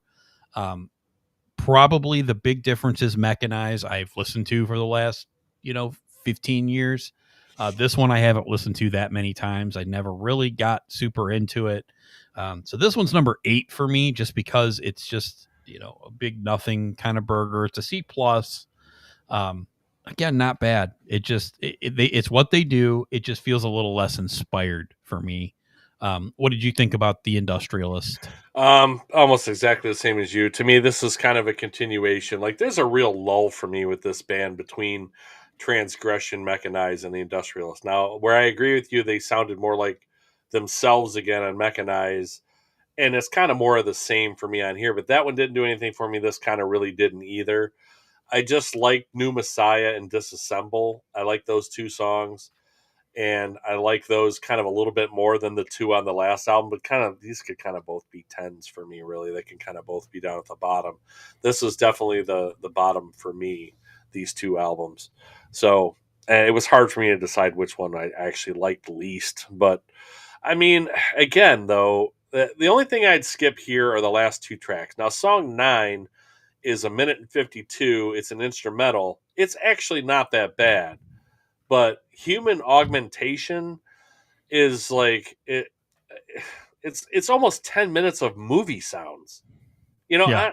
I don't Bob's senses. Oh my god. It's almost just 10 minutes of movie sounds. Like, why do you need 9 minutes and 4 seconds of like movie sounds? Is that when the credits are supposed to roll in your story? guess, Like, yeah. I don't know why you have to put that on a music album. Like, there's nothing in there at all. Like, so they could have just dropped that whole 10 minutes off of there between those two for me. So anyway, I have it as a C. I have it as a number 9. Like I said, I like it just small hair, little tiny hair better. But ultimately hard to tell kind of, again, one song from the other. They just kind of sound the same. I think other than a couple songs, it's because they kind of lack melody in both the riffs and the vocals. There's just nothing that makes this one memorable either, just like the last album. So I just don't feel like I'm ever going to come back to these two. I mean, maybe I'll come back to Mechanized because you like it so much. Maybe I'll find something in there, but I had it. I think I downloaded it and I listened to it back then, and I didn't like it now. And this one, I don't think I ever listened to this one because I was at the spot where this one where I'm like, I didn't like Mechanized, so I remember kind of listening to Mechanized. I remember the album cover. Yeah. But this one, I'm like, ugh, I don't think I ever listened to this one at all. And I probably never will again. So Yeah. I have this at number 9. This is a C also. Again, nothing horrible except for the last track, but just does nothing for me. All right. Pins and needles, folks. Needles and pins. Because we have 2 albums left. Yeah. One of these Which my one? partner really loves. Yes. One of these I really like. One of them I don't like so much. Oh, we got. Let's see if we agree on the one we like. I'm guessing we don't. I'm guessing we do. Okay. But let's see. Genexus released August 7th, 2015, 9th studio album by Fear Factory. Now, Mike Heller, who joined the band in touring for The Industrialist, is now a member of the band and now plays on the album for all but one song, 2 songs, the 4th song and the 10th song. So we have back to a 3-piece, still Burton doing all the lyrics, Dino doing all the music. And this is not the one that I like. So you were right. This one to me was right along the same line as Industrialist. Didn't do anything for me. I was flip-flopping on those 7 and 8 because they were so close to me. Nothing really new, nothing really kind of ho-hum. I do think it came out hitting hard with autonomous combat system. I do like Soul Hacker, I think is a really cool song. Nothing else really stood out to me. No skippers. Again, I put this a little bit higher than the Industrialist. Number 7, but it's a B-. Like, it's pretty damn good. It's still Fear Factory. Like, they don't go so off the rails that I'm like, what are you doing? Like, what are you guys doing? The number 10 for me, Transgression, is just, it sounded like crap. I didn't like the mix. That's what separated it from me. And Soul the New Machine, just not my style. Those are my bottom 2. Then we have this one and the Industrialists are just like the next tier for me. Number 7, B-. I'm going to give you the floor, Mr. H. Genexus. Dude, I completely disagree with you on this album. I was blown away by this album. Like, blown away. I could not believe how much I like this album. Okay, 1, it's definitely Fear Factory. Yeah. Right? So, like you said, all the elements are there, right? Yep. 2, this is much better than what there was that came before it, which is why I had to listen to it 2 more times today, because I came off of my 8, 9, and 10 albums into this album, and I'm like, dude, I had the biggest smile on my face when I was listening to this album. I was like, oh my God, like, this is so good. And I'm like, I had to tell myself, look, stop it. Like, is this just because the last 3 albums were that bad? Is that why I like this one so much? So I'm like, you know what? Today, I'm going to listen to it 2 more times. I'm going to tell you, I originally had this one at number 3 because I liked it so much when I first heard it. So not only did I listen to it 2 more times today, not only did I really like it, I moved it up to number 2 after the first listen to these albums, and I'm like, I think I like this better than Obsolete. I could not believe I was saying that.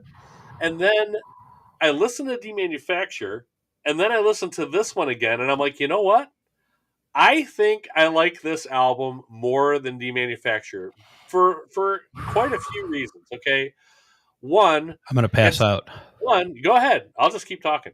Go So ahead. one, it's got some different sounding riffs in there, but to me, they're killer riffs. He does some different things, right? So he still does what he does. They still have like the I guess the program drumming, right? So that's still in there, except for Dean Castronovo, who is on Soul Hacker.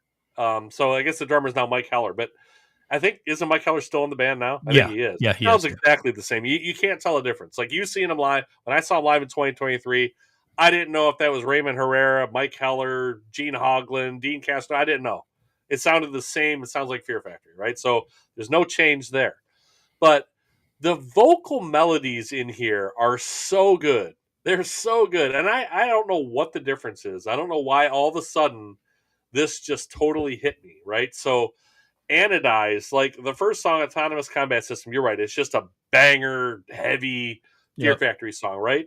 Then Anodize, Dielectric, Soul Hacker, Proto Mech, Church of Execution, Regenerate, like they all have that Fear Factory ness to them where they have the super kind of fast kick drum, they have the heavy guitars, but the melody of to me, Burton C. Bell has never sounded better than he sounds on this album right here. He's never sounded better than this. His harsh vocals are clear. They sound amazing. His melodies are outstanding. Like these songs, when I listen to this the second time through, I'm getting like goosebumps talking about it.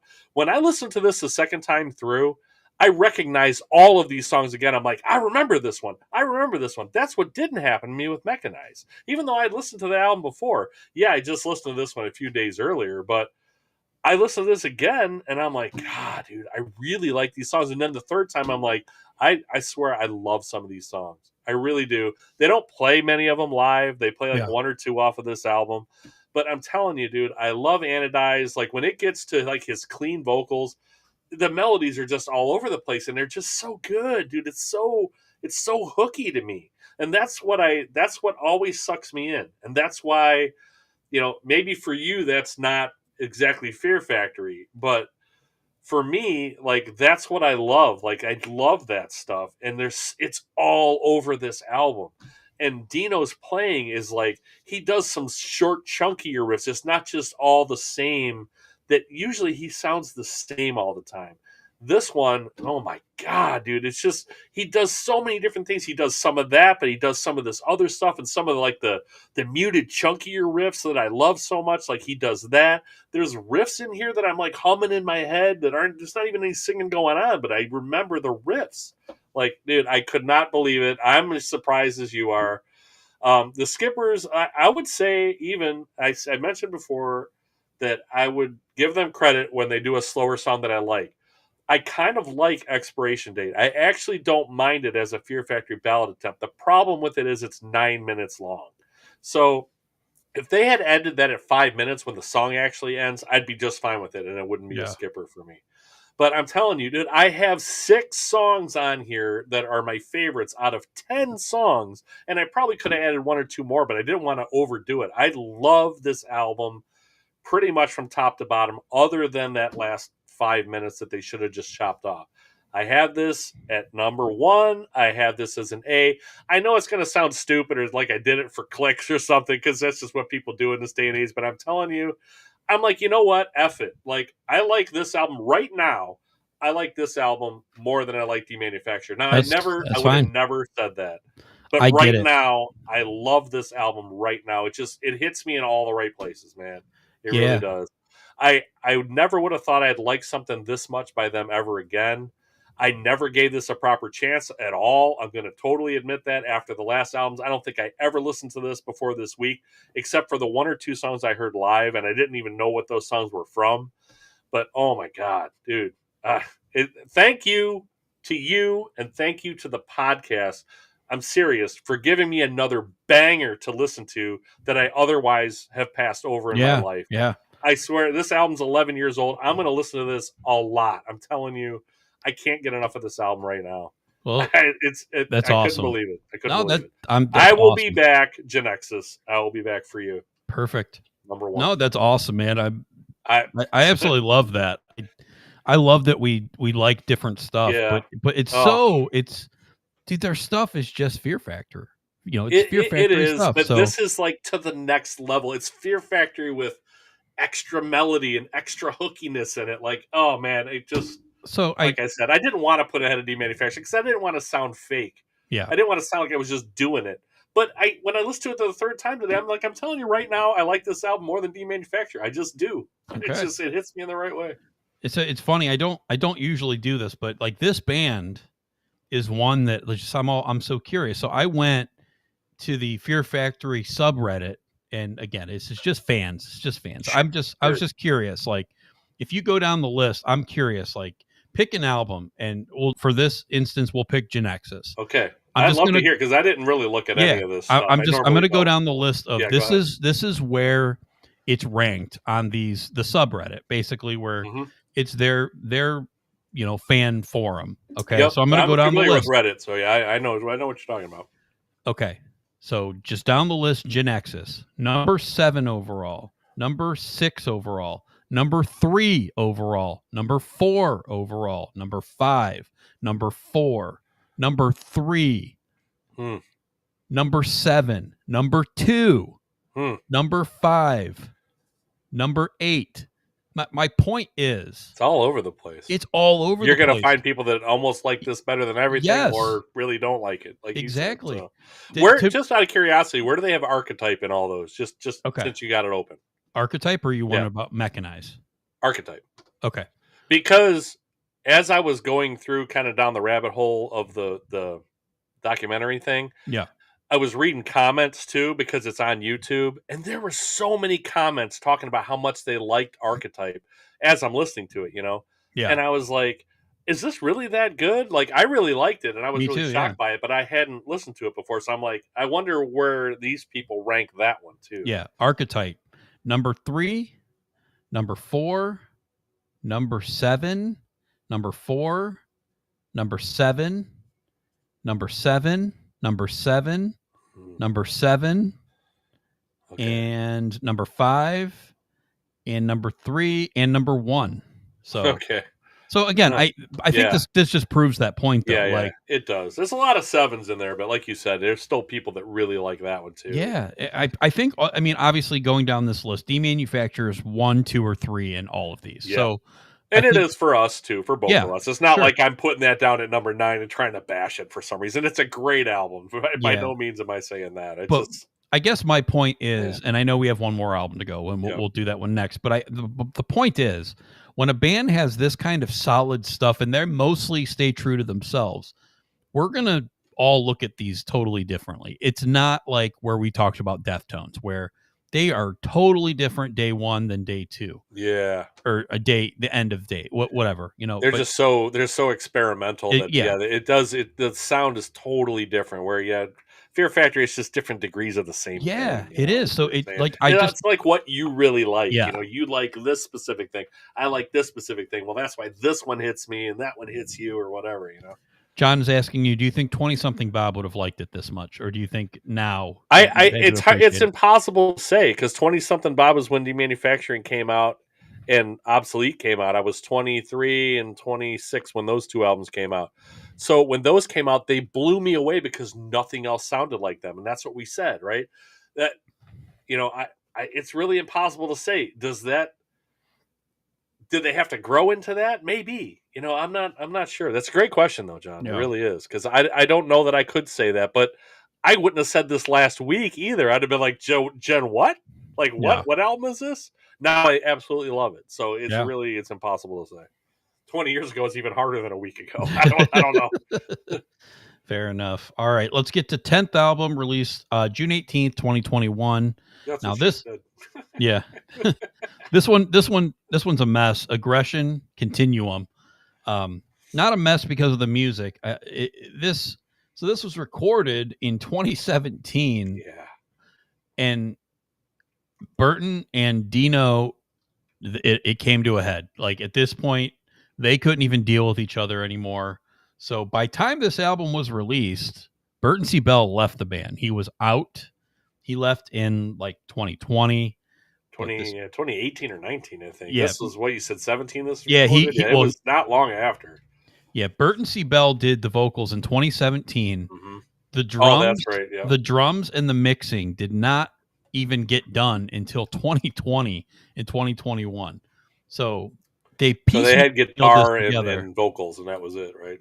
Yeah, well, I assume all it says is Burton's vocals 2017 and drums 2020. So Dino could have done the guitar at any point. He had to. I can't imagine Burton just singing to nothing, right? There had to be some underlying something, right? Yeah, I would think so. But again, what a mess. The band, obviously, at the end of it, Dino's the only one that came out on the other end. Mike Heller, like you mentioned, he's still in the band, but they got a new singer, and they got a new bass player now.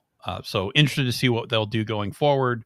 But we got Aggression Continuum, the last, as of now, album. I assume they'll probably try to do something else at some point here with the new singer and the new band. But last album with Burton C. Bell, obviously. I liked this one quite a bit. It kind of surprised me. That's funny. They went full Fleetwood Mac on this. I actually have some thoughts similar to that, but yeah, we'll get to that. This one was kind of the one that surprised me. Again, not great, but pretty good. Like to me, this was the better of the newer last 5 albums or so for me. And again, I fully admit that I'm a sucker for I see them live.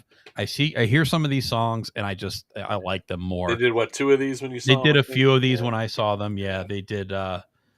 They did Disruptor. Yeah, they did Disruptor and they did Fuel Injected Suicide Machine, which I really like both of those songs. I like Recode. I like Monolith is a good one towards the end. I like Cognitive Dissonance. This is just a solid album. I think it kind of took what you really liked about Geonexus and it just kind of expanded on it a little bit for me. A little bit of a shame that this will probably be the last time we hear these two together doing Fear Factory. Yeah, really is. It's a shame, but I think they kind of went out with a bang here for me. Again, not amazing, but it went up for me. This is number 4, B+ for me. I really, really liked it. But again, this band is just so consistent. There's not really a whole lot more to say. A lot of these albums sound the same, just different songs, maybe a little different, production, those type of things. But what did you think of Aggression Continuum? The one thing I didn't like about this one, now I still have this as a solid B. Okay. I have this at number 6, right behind Digimortal. Digimortal, yep. So this is definitely different, though, because, okay, there are some things on here I agree that are like Geonexus. So there are some songs on here I really like. What I don't like is they got this guy to now arrange the keyboards, Igor Koroshev from Yes. Okay, so where John said they weren't full Fleetwood Mac on here, like the first couple songs and the key arrangements on some of the other songs, I don't think I like the Yes style key arrangements in my Fear Factory. Okay. Bowl. I just don't like that. So the first track starts with a real super keyboard Yes. It's right off of a Yes album, right? So I'm like, boy, this is different, and it kind of continues through that song. And it's also, I noticed it the most on Cognitive Dissonance, where there's just there's even a bit of a keyboard solo in Cognitive Dissonance. It's just a little too much, and it's a little distracting. Okay. The last album for me, Geonexus, was perfect with the keys. It was not too much, but it was enough. There's even some spots in Geonexus where the keys are kind of a little more prominent than there was on past Fear Factory albums. But I liked it more because it's for me, it enhanced the song and it added to the kind of riff melody, right? This one just kind of seemed like it was its own thing. And I think the worst part of it is, and I think that's I'm going to just guess here, but I feel like this is a Dino control thing, that he wanted this guy involved. And I believe that it really, if you really listen to this, it kind of, you can hear it over top of Burton's singing. Mm-hmm. And this is a guy who's been in this band for 30 years. He doesn't probably want to have the keyboard player playing like over top of what he's singing, right? So I don't know if that was added later. I mean, it definitely could have been, but Yeah. I don't like that, and I can see why he wouldn't like it either. I didn't like it because I feel like Burton, like on the last album and this one, that he's back to providing his trademark great harsh and melodic vocals after some albums where I feel like he kind of missed the mark with those, right? Like there was still some of the great one or the other, but it was like a whole song of like kind of a ballad where he's just singing, and like he kind of lost the balance that he had before. Well, that's back on Genexus and on this album for the most part, but then the keys kind of overpower it, and I'm like, why are the keys like so loud over top of his singing? And I noticed that on like more than half the songs on here, and I just didn't really care for that. And I thought also kind of fitting the title of the last song of the album called "End of Line," so I thought it was kind of fitting too for Burton's exit after being a founding member and being around basically for 30 years. So Right. anyway, my favorites are Aggression Continuum. I did like that one. I liked Purity.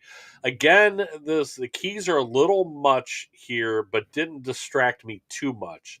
And the keys do kind of works both ways. They kind of do enhance in some spots too, but then in other spots I can kind of do without them. Like it's just too keyboard heavy. Like they're up too high in the mix. I can hear them too much. It's just too much keyboard, yesness in my Fear Factory, like I said. And I really like Monolith, like you said too. That's a really good song. I did really like that one a lot.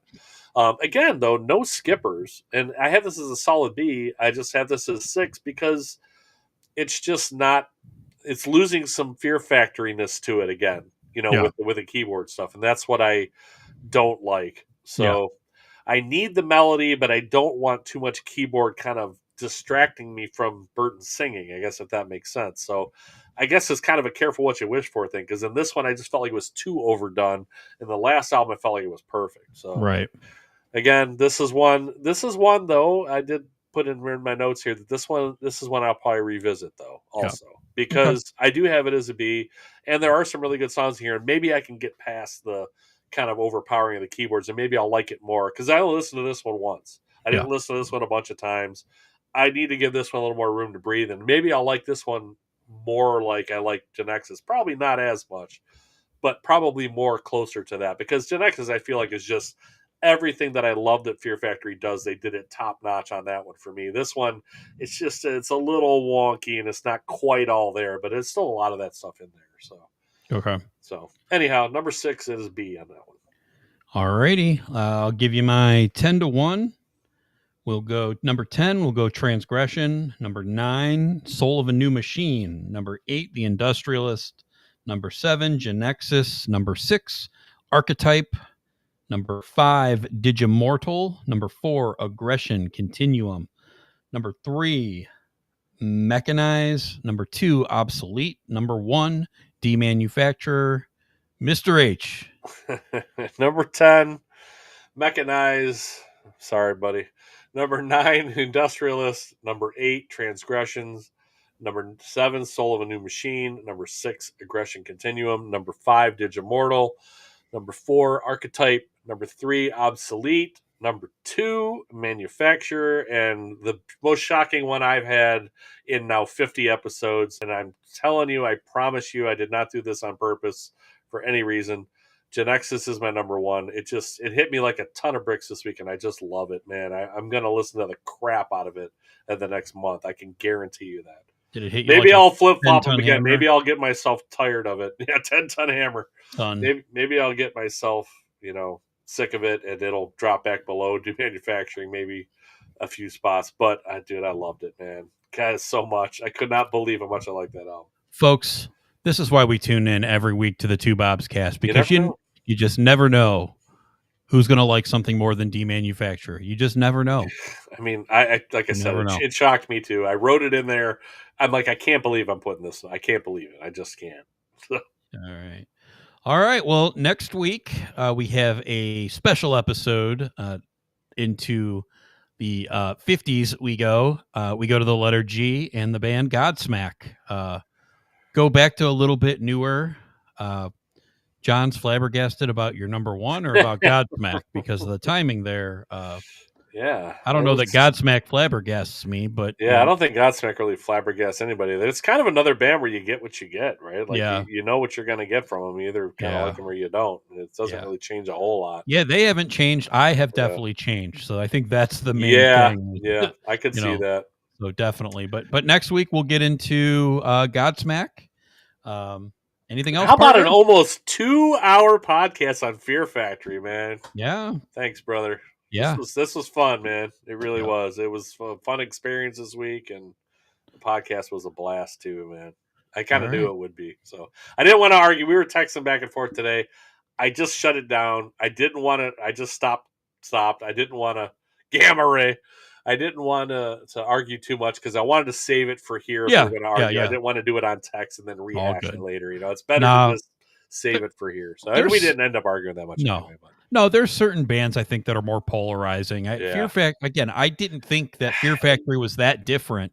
Our rankings are so like our letter rankings, I'm sure aren't even that far off because we like almost everything they do. So ultimately, it's not that far off, but we like what we like. So.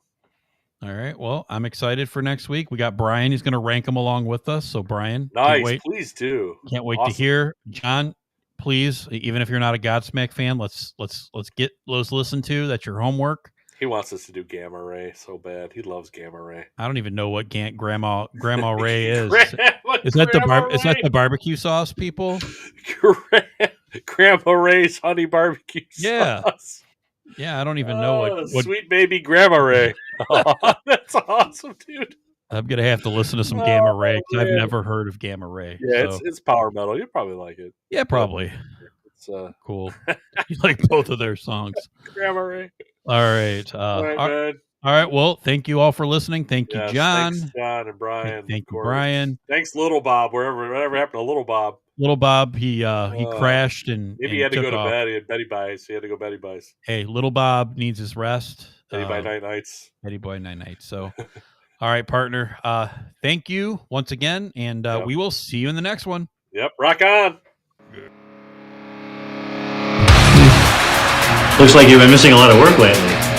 I wouldn't say I've been missing it, Bob. What would you say you do here? God damn it. Bob, we love playing here tonight. My brother's ready. It helps if you think of it as a game, Bob. Every game has a winner and a loser. You must possess strength to inflict pain, Bob.